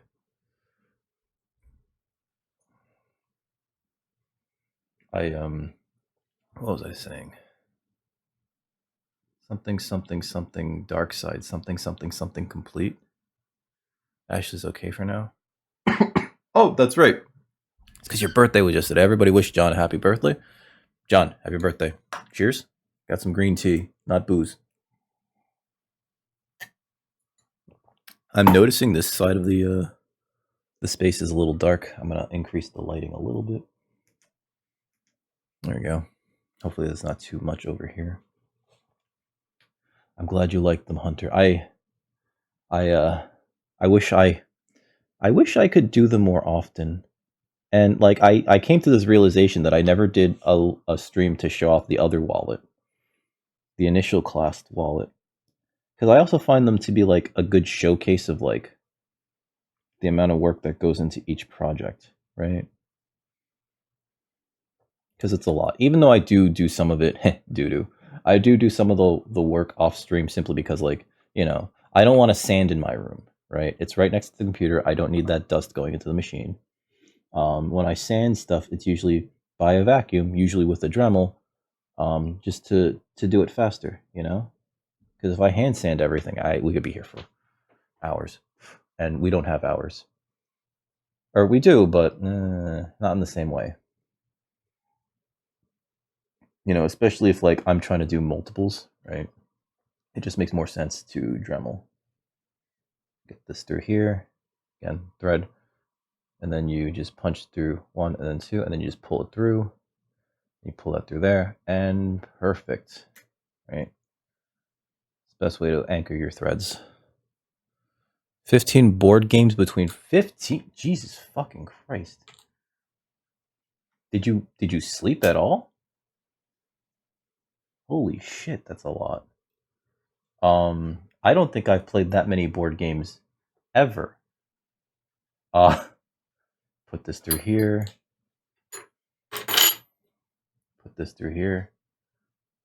And pull this all the way through there. Equidistant, right? Equidistant between there and there. And then we start to saddle stitch again. That's the whole thing. Oh, that's right. Fucking Let's talk about, so like this dude, I watched this like clip where this dude like, and he distilled it into like maybe less than a minute, but it seemed like so much work to process buckskin into workable leather, because like he what did he do? He scraped the fur off with a scraper. No, wait. Well, first he had to of course skin the buck. Then he had to um draw it taut with like this whole this thing to stretch out the leather. Then he scraped the fur off. Then he soaked it in the tannin solution. Then he for however long he had to. And I think he used brain tanning because there was like a picture, like a brain emoji. So I think he did brain tanning, which is when you soak it in like its own brain fluids or brain based tanning solution, which is, it's kind of cool actually, right? Like the animal's brain is there. Likely you're not going to eat it. I guess you could make hot dogs. Then he wrung it dry, and then he dried it. He air dried it, and then I believe, the next step was he had this like huge apparatus to channel smoke into it, and he wrapped it around the end of that so that smoke would kind of blow into it, and then from there, that's how he got like this nice buckskin, to do whatever he wanted with. It was a lot of work. I was just like, holy shit. I mean, like, I know that leather making is a lot of work in general, and none of it's fun, right? Like, the processing starts immediately. They have to start processing those hides immediately, otherwise they can start rotting and go necrotic, right? So, like, when leather's expensive, I don't question it. It's just like, yeah, of course it is. There's a lot of work involved in like making it. Like, probably too much. Maybe we could chill with the amount of work there, huh? No, I'm kidding. And then the more natural the method of tanning, the more work it is, right? Like veg tan uses vegetable tannins. It's not vegan leather, right? Although I do feel like the most vegetarian type of leather is just real leather, simply because polyurethane leather is total. It's very bad, right? And it doesn't last very long. I showed my girlfriend this pair of gloves that I thought about making a post about it too. This pair of gloves that I had from years ago they're PU leather, and they felt fine at the time, and they probably weren't supposed to be used for more than like a few years. I had recently like dug them out, and I decided to use them because it was like kind of chilly. I didn't know that they were PU leather, by the way. Although I should have, like, I guess, examined them, right? I would have known if I had examined them now with my year of experience doing this, that it was. And so I used them when I went to go grocery shopping. And when I got back, I was like, what are all these black flakes on the... And I looked at the gloves and I was like, holy shit. The exterior layer of plastic kind of shorn off and was like flaking all over the place. I was like, this looks bad. Oh my god. It's very messy. I still have them too. I think the underlayer is actually like, what's it called? Split leather, right? Or suede, as some people call it. Although it's not reinforced at either side, so it could just like fall apart, because split leather is not very strong. The majority of the strength in leather comes from the outer grain. So, but I believe that usually, especially with suede, there's usually like something holding it together, either through the use of the grain side, right, or just like a... I guess I can't speak to this. I should probably look it up. What's the matter, Furball? What are you doing? Because it is somewhat important to know why suede works the way that it does. I have like this roll of black leather that I just want to use for split side stuff, because the other side is clearly, and I didn't know this when I bought it, because I bought it sight unseen through Springfield very early. I know it's like, for some of you, the saddle stitching might be like the most boring thing to see happening, but it's actually really therapeutic. Those of you that do any sort of like knitting or crocheting, you probably know, like, it's just oddly therapeutic to just stitch, you know? To just spend like a little like half an hour, maybe an hour, just doing some Lilo and Stitch work, right? And right now I'm just saddle stitching this together. I don't have a sewing machine. I don't plan to get a sewing machine. It'll be faster, but I was thinking about it earlier. I've thought about it several times, like each week, and it's so much overhead to like run a stitching machine. You have to have the space, you have to have the table, you have to have the room. I said space and room. But also like I don't like the quality of the stitching, you know what I mean? Yeah. Crocheting is like I remember the first time I met somebody who did crocheting, I thought it was like weird how into it she was. She and I had like started dating. We stopped. We're still friends though. But like it was like one of the early dates, and I was like, oh, like you just do that for fun? Like, okay, cool. I guess, you know, everyone needs a hobby. But I didn't really get it. But now that like I'm doing this, I'm like, oh yeah, there's a reason why I kind of prefer to like saddle stitch as opposed to like a lot of the other things that I could be doing here. Although a lot of leather work that I do, it's like kind of you know, like I present myself a problem or a design challenge, and it's just like, how am I going to solve this? I'm working on designing a bag for my girlfriend because like I bought this huge side of a leather from Italy by Bartolazzi Carlo. Um, you know, because like it's kind of in her, it's a turquoise, which is like her favorite color, and so for the longest time, I remember since we started dating, she had like these card holders. I was like, I need to make you a proper wallet. I can't have you using these little tiny card holders because they just look so bleh, you know what I mean? And like they're so easily losable. And so I made her a wallet. I from from start to finish, you know, like I designed the entire thing. The pockets spell out her name, which is proof of concept that it can work, but I'll never do that again because I think it's a little, what's the term? So like the way that the pockets kind of worked out was that like there's holes in them that create these voids that sort of shape out the they block out the shapes of her the letters in her name in sort of a graffiti style.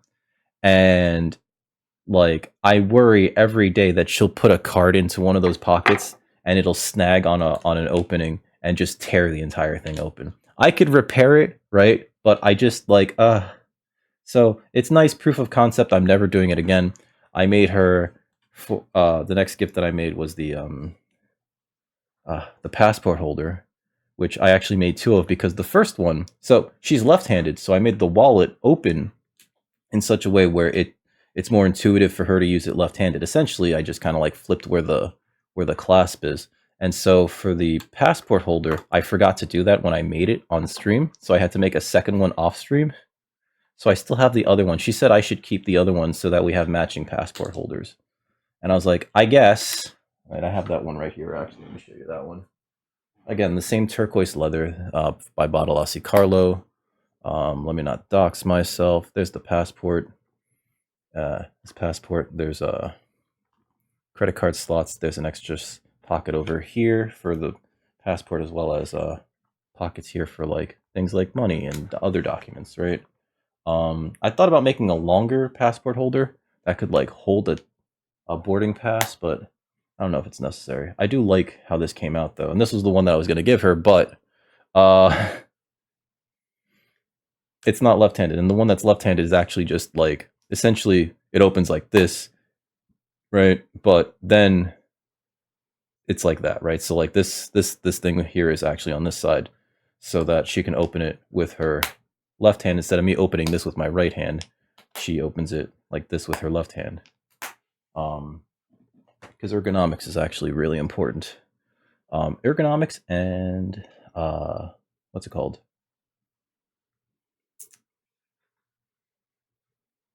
Clearances are really important when you work with leather, because you have so little space to work with, but you also need it so that when you make something, you have enough clearance to do the thing that you want to comfortably, right? I remember watching, I think it was Quarter. That's not his name, but that's the name of the channel, Quarter Leather. He was talking about, maybe it was Make Supply. It was somebody. They were talking about like how like they've seen people like snap cards because the wallet was too tight. And you know, like you have to develop your patterns in such a way such that the thing's not too tight. Hey, Luna Silverfire, thank you for becoming a dickhead. I know that sounds sus, but also welcome aboard. How you doing? Making a wallet. They're making wallet. A long wallet. I haven't timed myself for this yet, so I'm gonna have to actually make another one off stream with the timer running to figure out. Out. I stuck myself, but it didn't break the skin because these are the John James needles. They're not sharp enough to break the skin unless you really put a lot of force on it. How's your weekend been? We're just making a wallet, and I'm talking in a way where I try to maintain my sanity. I'm kidding. I'm very sane. My parole officer said so. That's a joke. I don't have a parole officer.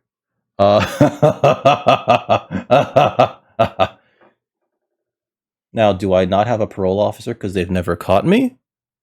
Hey, Sun Lily. Or do I not have a parole officer because I've been a good boy? I'll never tell. I'll never tell. Happy Sunday, Sun Lily. How's everything been? We're making a wallet. Slowly but surely stitching this shit together. We're almost done with these pockets. And then we're going to stitch... God, I don't know if I'm going to finish this today. I don't think I can. Oh, it's almost 7. We're making better time than I thought I was going to. Ooh, does that need to be sharpened? Huh. So in order to finish the ends of the saddle stitch, we melt the braided poly cord. We push it down, and then the next thing we do after that, hammer. Just a little bit of light hammering. You don't, what? No, hey, don't. How? Mirage is a good egg, okay?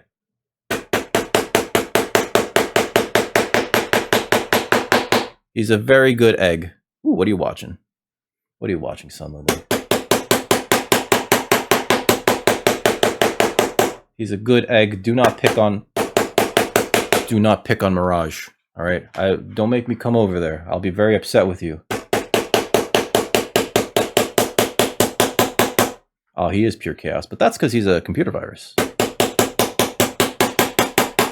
And occasionally he wants the world to burn. But he's a good egg. You be nice to Mirage. Don't make me come over here, over there. Take a drink. That actually is quite welcome. Thank you, Hunter.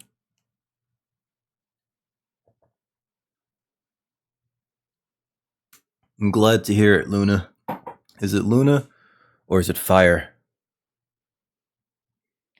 Speaking of Luna, I was actually... So I still haven't figured out a name for the Leathercraft arm of Dick Record Heavy Industries. And so one of the names that I thought about using was actually Jigetsu, which I came to because... Okay, I will call you Luna. I was thinking of Jigetsu, which is Japanese for next month, but I originally conceived it because I thought that Tsukitsugi, Tsugitsuki, right? Next month or next moon would be clever because it sounds very alliterative and flowing, but also it's sort of hard to read, but also like when you put those characters together, one, they don't mirror each other as much as I thought they would. I was thinking of another character, but also two, when you put them together like that, it's read as Jigetsu, which is just next month. The character in Japanese and Chinese for moon and for month is the same one. So I was thinking about that as a name, and then I was like, I don't know. I still have to figure out a name though for this, because like I do want to open an Etsy store, we're a year into it. I want to open an Etsy store. I can't figure out like what to call it, and I don't think I can call it Dick Record Heavy Industries, because the next thing after figuring out a name is then like designing the logo so that I could stamp it onto every project, right? Like right around there in the corner. So this is actually coming together though, great, and kind of happy about that. We're going to glue this last portion on the bottom pocket of the series of credit card pockets, right? I know. There's a lot of credit cards. I shouldn't actually glue over the project either, in case, again, I've talked about this before, in case like it drops down, it could ruin the surface. Well, not ruin, but like it's not going to be handsome. I'd have to like sand it off and then refinish the surface to the best of my ability, and that's unpleasant. We want to work as neatly as possible. You know, there have been times, especially early on, where I've what's it called, inadvertently gotten edge paint on the interior, and it's so hard to get rid of without sanding, you know. And then when you sand, you kind of change the surface a little bit, and so like the best way that I found to like resurface somewhat is to like use a little bit of like wax, essentially, but you never really get the surface back to where it was. So, you know, I'd rather just not make the mistake in the first place, because, you know, fixing things takes time. I move this actually. Okay, let me make sure that that's centered. Cat hair. Okay, cat hair. All right, that's centered. I make sure that you guys can see that actually. Let me put these needles away before I lose them, and they disappear into the carpet, and then I find them in my foot. Which hasn't happened yet, but because I spoke it into existence, it'll happen one day. All right, so going for like a nice oval design here. If it's becoming more apparent, I'm glad, because like it looked apparent when I drew it out in AutoCAD as I worked out all the pieces. But yeah, I think it's starting to come along really well here. I finished all of these edges off stream, and I pre-cut all these pieces off stream, so we can like have this go along that much easier. Okay. Again, let's not get glue on that. Let's see. Whoop. I think we're gonna try to. Let's see. I know I got to do a bunch of shout outs because a few more homies. I almost called you guys homers. Streamer homies swung by. Right. I gotta toss you guys shout outs in a bit. I like to do them in blocks. You know.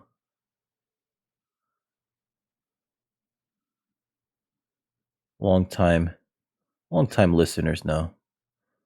And I think it's also like cleaner to do them in blocks. Let's see. That cat hair. God damn it. Every time. You know what? Every product that I sell in the store is just going to come with complimentary cat hair. Please don't be allergic. Hey, what's up, Dassin? Even with metal? Ooh, do you work with metal?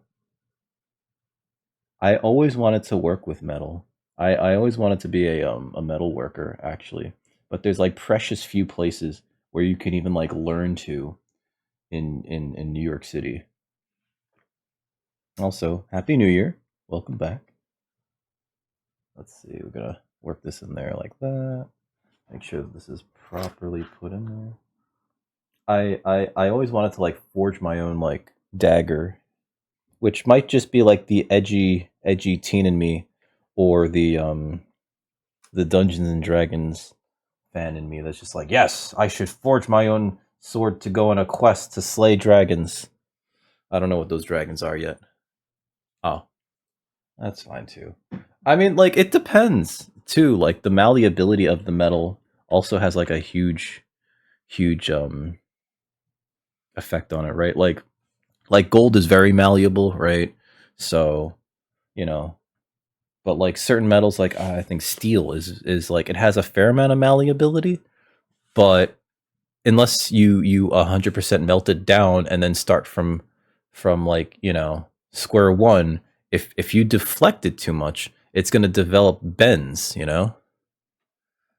Um, what's weird too is that like so as someone who's in architecture somewhat, I know that like they don't fully melt down metal when they make structural members, because casting things in steel actually presents them with like, I want to say like a lower amount of strength than it would if you actually hot rolled them.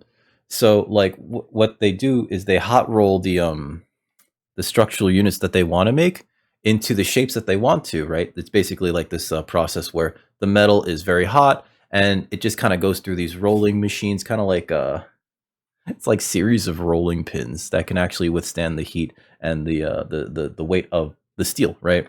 Um, so that, and it's not something that we can see, but because it was rolled into shape from the original, not molten, but what's it called? Not molten, but like incredibly hot temperature. What happens is the pressing of the metal into the shape that they get the final product to be in actually develops a grain, right? Like how wood has a grain to it. It develops that grain in the metal, which then allows the forces that are put on the metal to diverge in ways that make it stronger, from what I understand. Um, Not a structural engineer, though. Okay, next part. We're actually going to bring these stitches down to the bottom, and then we're going to do this stitch. And then we could attempt, I don't know if we're going to have time to, we could attempt to connect this to this.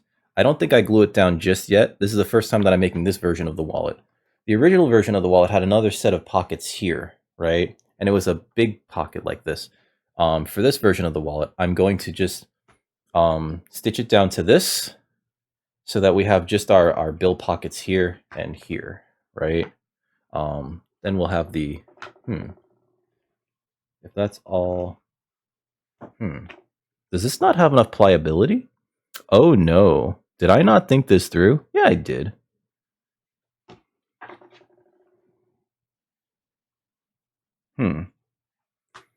The original version of this has more than enough pliability such that when this is adhered down to that, this all moves. Okay, maybe I have to like bend this a little bit more in the middle. You know what it is? This piece that I'm using for the exterior is actually pretty stiff, which I didn't expect. The original one that I did make was done in Badalasi Carlo pull-up leather, and so I guess that's a little bit softer. Huh. Well, learn something new every day. We're doing it, Go. We're doing it, though. Folding metal, does it? I guess because if you hammer the metal, the air pockets out, they will work their way out, right? But then heating the metal expands the air pockets, but I don't think it's enough. It could be enough pressure. Simply because, oh, fuck, man. Air pressure, when it gets high enough, holy shit. Air and water pressure, I should say. Okay, we're going to take this down to here. Okay. We're going to draw that down to there. We're going to work those stitches down there.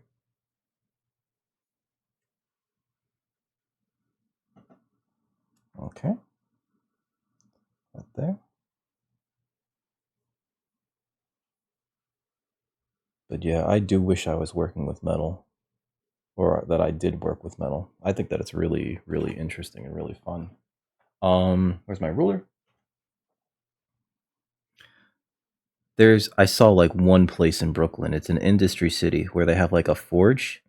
I don't know if they do classes there, but like it looked like they just had people just like kind of like, regular people just like It's a small forge. It's like the smallest forge. It's like the size of a closet. Just like making things, you know? And it's just like, oh man, I want to forge a dagger that I can use to slay the dragon. That's a little off, isn't it?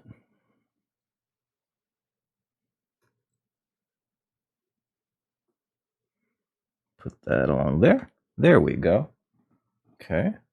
Let's get my mute board and my anvil. Really glad that I have this anvil, though. I know it's just a sheet of metal, but it is actually an anvil. It does have... There's a property of metals that allows them to... It's not buoyancy.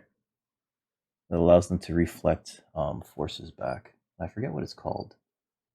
Okay, so we gotta be careful there. I don't want to put that through there. Oh, but that hole is like already there, isn't it? It is, isn't it? Okay. Gotta be careful here then. Okay. Come on. Come on. There we go. Is this on camera? It's almost on camera. The problem with this is that I don't want to bop the camera. Okay, so we're going to do these to here. And then that last one will just be down at the bottom. And I don't even think we're going to stitch all the way down there. Okay. This one's weird. Okay.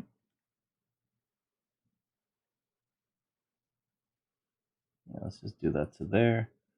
And then we don't do that to there. All right. Where's my 4s? Oh shit. What the fuck happened there? Oh. Did that not?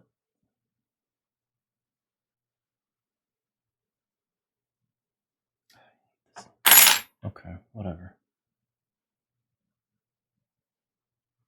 Is that through? That is through. Oh, went through there again too. I don't know what I'm doing, guys.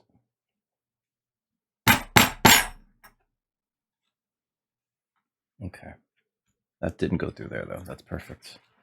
Okay. And then... that is going to split that, and that's unfortunate. But it is what it is, ladies and gentlemen. But it sounds like what creates strings. Is that the technical term for it?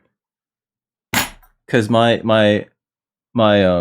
materials professor in architecture school just kind of described it as basically there was a formation of a grain to the metal. And I don't know if it was he did it that way to explain it better, or if it was because like he didn't have the technical term for it. Oh, okay. Yeah, I wish we need metal workers here. God damn it. We need a bunch of metal workers here. Stat. I'm kidding. Well, it would be nice. I wish I knew metal workers. I recently followed one. I haven't caught them live though. I think they only do Instagram stuff, and I think it's called Lost Viking Metalworks. He's got some amazing video of him like making stuff in his forge. And a buddy of mine a couple years ago started a Twitch channel called Party Forge, which he's since abandoned. But he used to do metalworking. Although I will say that like a large portion of the stuff that he was doing on the channel was like when you make a knife, there's just like a lot of grinding, you know? There's a lot of grinding. There's so much grinding you would think that he should set up a grinder profile on Twitch. That's a joke. Haha. Let me get this thread. I pre-cut some threads earlier and they're too short now. Hey Dave. How you doing, dude? How's your day been? Just wanted to see. Ah, thank you. Happy Sunday. It is almost Monday, which is terrible news to a lot of the world, especially to Garfield fans. I don't know if you guys care for Garfield. I think that Garfield is immortal and is probably an eldritch being. Do I do these streams often? I should. I got a fucking award for these.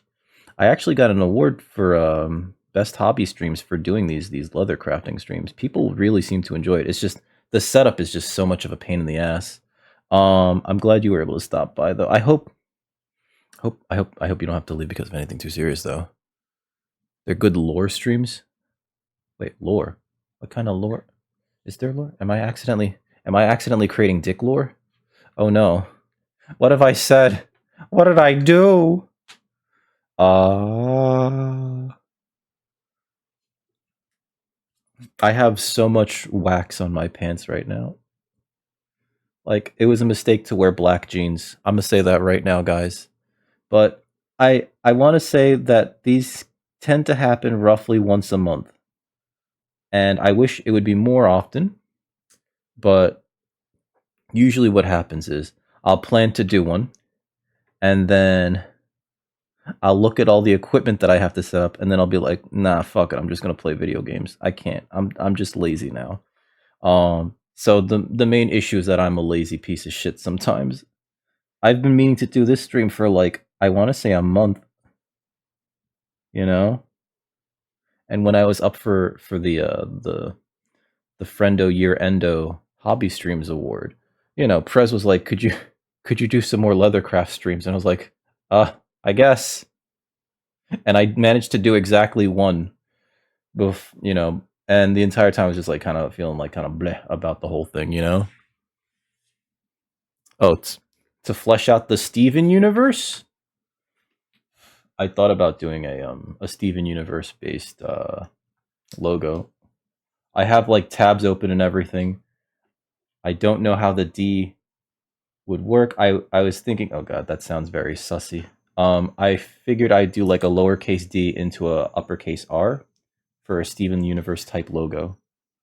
We're pulling that through from the top to the bottom because I'm gonna make this equidistant here. I want to finish this at the bottom so that there's the least amount of abrasion happening to where the ends of the threads are. That's why we're doing it this way from top to bottom. Sometimes, because there's going to be a lot more movement on the top, especially if the bills don't make it all the way to the bottom. I notice I've cut through this thread. That's fine. I'll just melt it down and it'll be fine. And it's already pretty, what's the term? Ow. I stuck myself, but I didn't stab myself, which is good because you don't want to get blood all over your product. Because if you do, nobody's going to want to buy it. Or maybe they will. And they'll use it to like summon ancient demons from the center of the earth. What? For those of you that are new to the channel, guys, hi, I'm Dick Record, also known as Dick Record. Right now, you caught me in one of my very rare Leathercraft streams. Right now, we're making a long wallet. I'm doing the hand stitching of everything because I make everything by hand on the channel. Essentially, this is the interior, and then we're going to marry it to the exterior once I finish creating this division between the pockets along the middle, right? Let's see. On the channel, we do a little bit of everything from Magic the Gathering streaming to stuff like this, leather crafting. Let's see. Other video games. Let's see. Oh God, I squatted my way through all of Elden Ring. If anybody wants to see me do that shit to myself again, please, please keep that shit to yourself. I am not doing that. Oh God, fuck Melania. That game's easy until like the last two bosses, Melania and Elden Beast. And Elden Beast isn't that bad, but Melania, what a bastard. It's Gears of... Is it? I feel like it doesn't belong in the same category because Gears of War is like a competent game made by competent game devs, and like 50 Cent Blood in the Sand, I don't know. Is that really an apt comparison? There's online co-op. Well, was. I'm assuming the servers are down now, right? Or are you saying it's still up? It's faster paced and it's... Okay. You know what? I've never played it. I really shouldn't judge too harshly. You know what I mean? The club. The club. I don't think I've ever heard of the club. I'm sorry. Oh, you know, I should have melted down that thread there, that loose puff right there, before I started stitching upwards. Oh well, we'll fix that later. The club. It sounds familiar. How is it? Okay, I guess my next question is 50 Cent Blood on the Sand available on Steam, or is the way to play it like any way you can? I have cat hairs sewn right into the wallet because my cat loves to bless everything in this house. Uh-huh. To play it through it, I bought 2 copies. Servers are down as of 2014.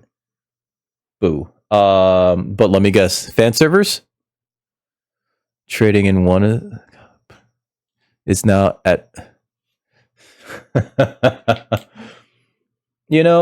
so what was it? During the pandemic, a lot of collectors kind of got bored and started buying up old things, and so there are tons of old games that you would think would be worthless because they're just kind of like, oh, that exists, haha, that's funny. But my god, at one point I kept floundering on it, but there was a used game store in Manhattan. Well, not used game, they're called Book Off, and they're a chain from Japan, and they just deal in like used electronics and books and stuff like that. They had copies of Chrono Trigger for the DS, and I never like owned a physical copy of Chrono Trigger.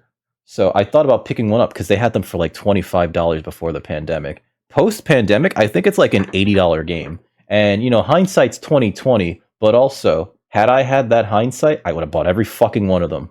Because that's a quick flip. I'd have to emulate it, yeah. I try not to emulate on stream for reasons, So I don't have like a physical copy of Chrono Trigger, and that still like haunts me to this day. That and Earthbound. I wish I had a physical copy of Earthbound. Did I ever tell you what happened to my copy of Earthbound? It never made it to the PC. Ah, that's bullshit.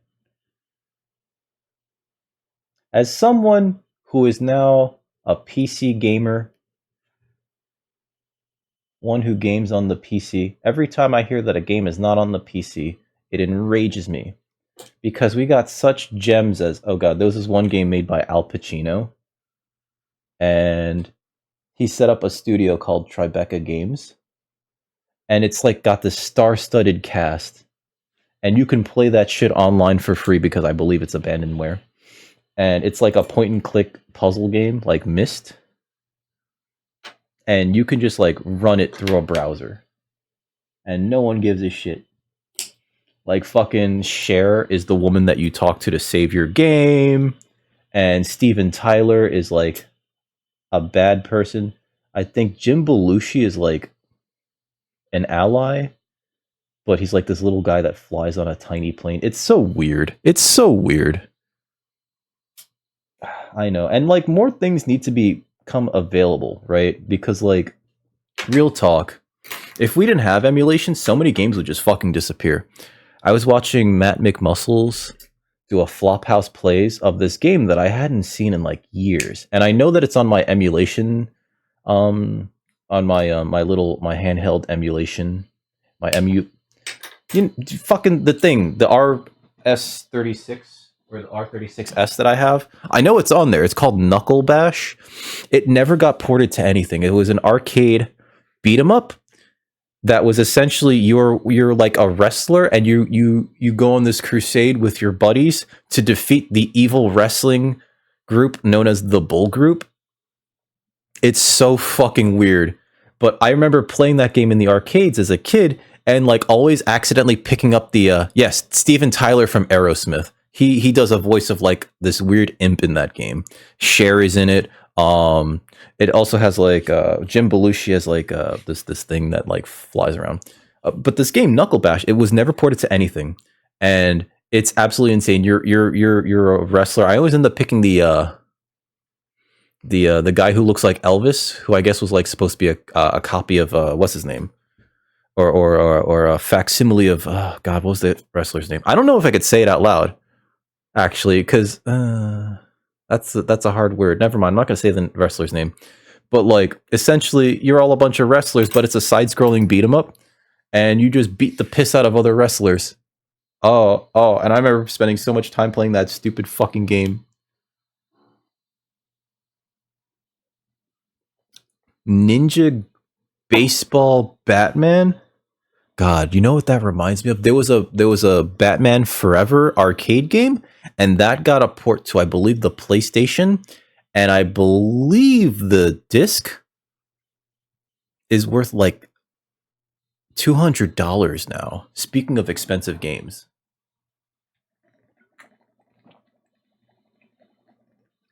Yo, Opa, how you been, man? Happy Sunday. It was ported to the Saturn too. Was it just the Saturn? It's like a $200 game now, which is the wildest fucking thing. Cause like it's not good. I've played it in the arcade. I played it. I don't know if you guys have barcades over there. It's essentially like a bar that has arcade games. And also probably like people spill booze on the games. Anyway, they had that Batman Returns arcade game, and I was playing it for like the longest time. None of it makes any goddamn sense. Whether or not you win when you're fighting is just, it feels completely random. It doesn't feel like you have any input whatsoever, even though you're controlling your character. Which, funny enough, you can just both be Batman and just have no Robin. But yeah, I recently found out that the disc for that game is like, it's like $200. Absolutely fucking stupid. For the grid. Wait, what is the grid? I don't even remember the grid. Finished up some Ni no Kuni grinding. Are you still doing your Nuzlocke in that? Or did you finish your Nuzlocke? I don't have the balls to do Nuzlocks, which is why I am a wiener. I don't think I'm gonna get to finish this today because it's like 7:15, and so the next part involves fuck. It doesn't involve fuck. It involves figuring out the edges. Oh God, I don't even know if I can do that like this. I guess I have to figure out whether or not this piece will lay flat long enough for me to make sure that the dimensions are correct. Because the outside and the inside should be the same size because I use the same template for them. But it looks like it's behaving very poorly. And that might be just because I had the leather rolled up for such a long period of time. You know what I mean? You're on the second game. I have yet to play either of the Ni no Kunis. They both look beautiful. I've heard they play completely different, which is weird. Weird. Usually between games, I don't see much of a. I usually when they make a sequel, it's like there's not much of a difference. I've heard that Ni no Kuni 1 and 2 play completely differently. Yeah, I was about to say, like, I'm pretty sure you guys have something like a barcade out there. No, like you have to. I think we even talked about this. Developed by Midway in 1999, it's an arena shooter where you link up to 6 cabinets for 6-person PvP. Why don't I remember this? Hold on. Maybe I've never seen one.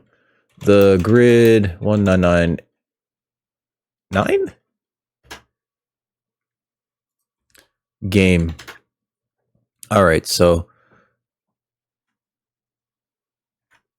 wait, did I get that right? Midway. The Grid. You know what? Midway. Grid Midway. Arcade game. That looks familiar. Oh god, that's a monstrosity though, when you have all 6 of them next to each other. It's like a semicircle. Wait, did I play this once? Oh yeah, and so you move. No. Video stop. Did my audio from the music stop? It did. All right, hold on. Let me play this again. Sorry. Let me close all of my lurky tabs. Oh wait, no, I'm here, and then you also finished. Okay, never mind. All my lurks are just done. I'm sorry. Setting up new lurks. Let me know if you can hear them. They should be muted. Okay. I think I've played this because I remember this stick and then the roller ball. So I think I did play that. Second game is more of an action JRPG. Oh, so the second one's like the Kingdom Hearts, right? I'm kidding. I'm kidding. That's probably even disrespectful. I'm so sorry. I'm so sorry. Ow. It's okay. I poked myself. Are you happy now? I poked myself with a needle. Didn't break the skin, thankfully, but I poked myself. I don't want anybody. Let me make sure that these are the same length. All right, so we got to make sure that they're the same length coming through.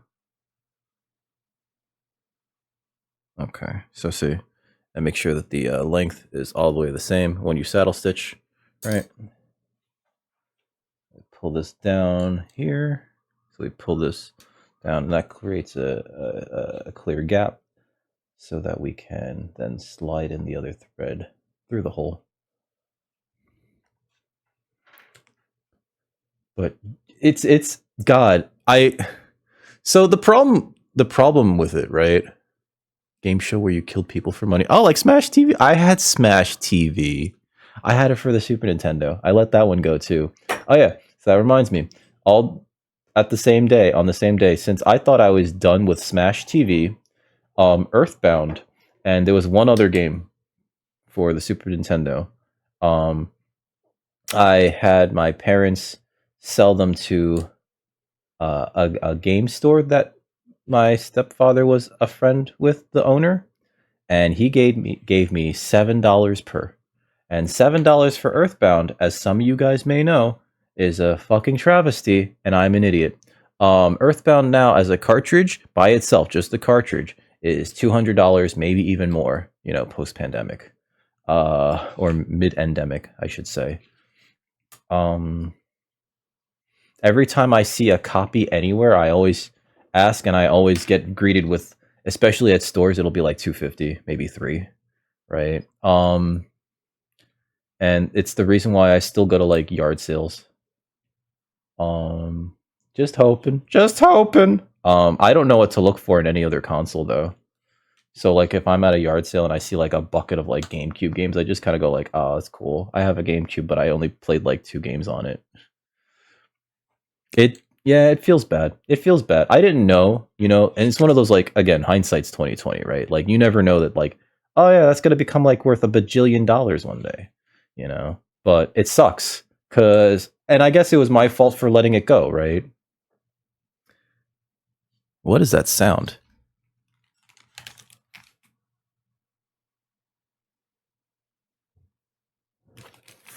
I thought I heard a stream. I just need the music to not get like recorded onto the VOD. Everything else should be just me. Let me know if anything sounds weird. Someone stole your copy of Mega. If you find them, you should I'm not gonna say what you should do, but I think you and I both know what should happen to that person. I believe that it involves a spinal injury, but I'm not gonna say specifically. Yo, fuck that guy. Whoever did that. Real talk. Ah, man. I didn't get to play any of the other X games aside from Mega Man X until like I emulated them years later. That was a great series. And then like X4, 5, and 6 on the PlayStation were like, they were okay. But then like in retrospect, comparing them to like 7, 8, and 9, I didn't play 7, 8, or 9 because those games looked fucking terrible. Can you imagine? Ugh. Like, oh yeah, we have like this fantastic side-scrolling 2D formula worked out. Should we just keep making more? No, let's make this new one with this guy named Axel who's got a pistol, and everything's fucked. Everything's terrible. It's in 3D now. It's not nearly as cool. I don't know why they fucking exist. Oh, God. Damn it, Zoot, you're not helping. I don't know why they kept making games like that. And there's a reason why when they made like the Game Boy Advance ones, they kind of like, you know, well, I guess the Game Boy Advance can really only do so much, and it's basically just a handheld Super Nintendo. But like there's a reason why those are also regarded as some of the better ones, right? Like it's like everything that they learned from X1 through 6, but like betterer, right?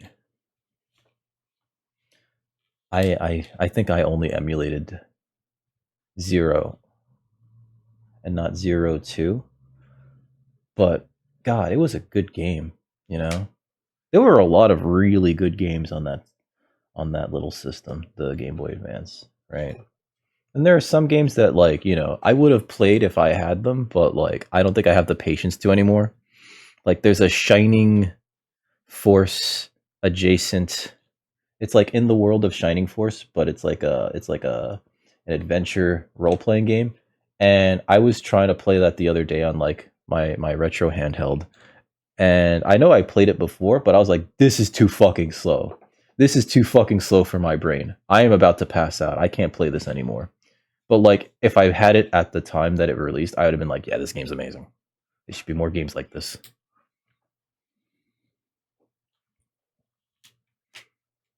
No, like the Z games were like they were like the next iteration though. So I can totally understand why you would say that. I think that they're fantastic.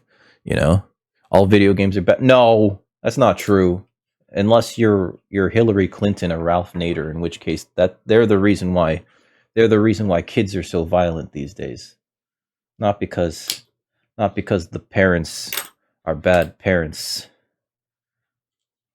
or they just don't have proper guidance, or the church is letting them down.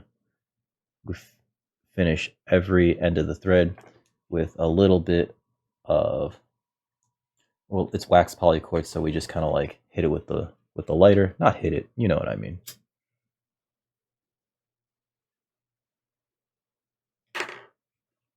All right.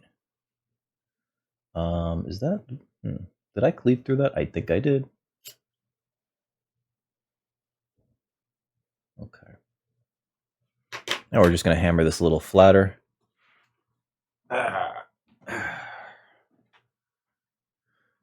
Jack Thompson. Chloe's telling you it's time to shit.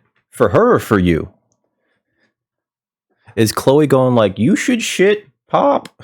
Dad, you gotta shit.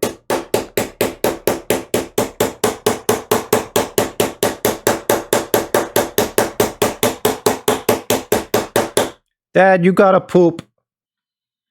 I'm just letting you know you need to poop.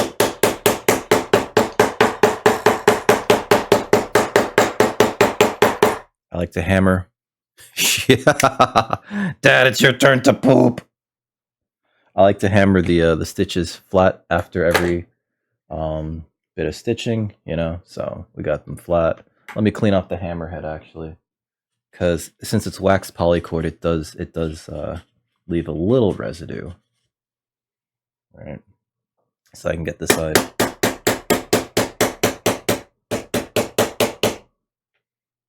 Okay. Always keep a paper towel when you're working with leather nearby. You never know when you gotta wipe up some glue. There's a bunch of fucking politicians that I absolutely hate because of like the dumb shit that they say. I try not to get into politics because I fucking hate politics. Ugh, I hate politics so much. Politics is the fucking devil. Politics is what's gonna end this fucking country. That and like Dad, you gotta poop. I'm telling you. Check your butt. Check your butt. I bet you're crowning. That's not what Chloe sounds like. I bet you're crowning, Dad. I bet you're sitting on a cigar.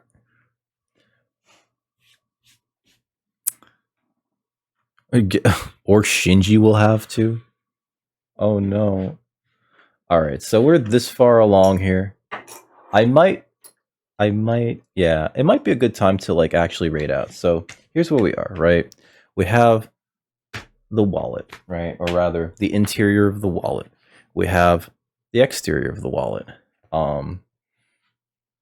They should be the same size, more or less.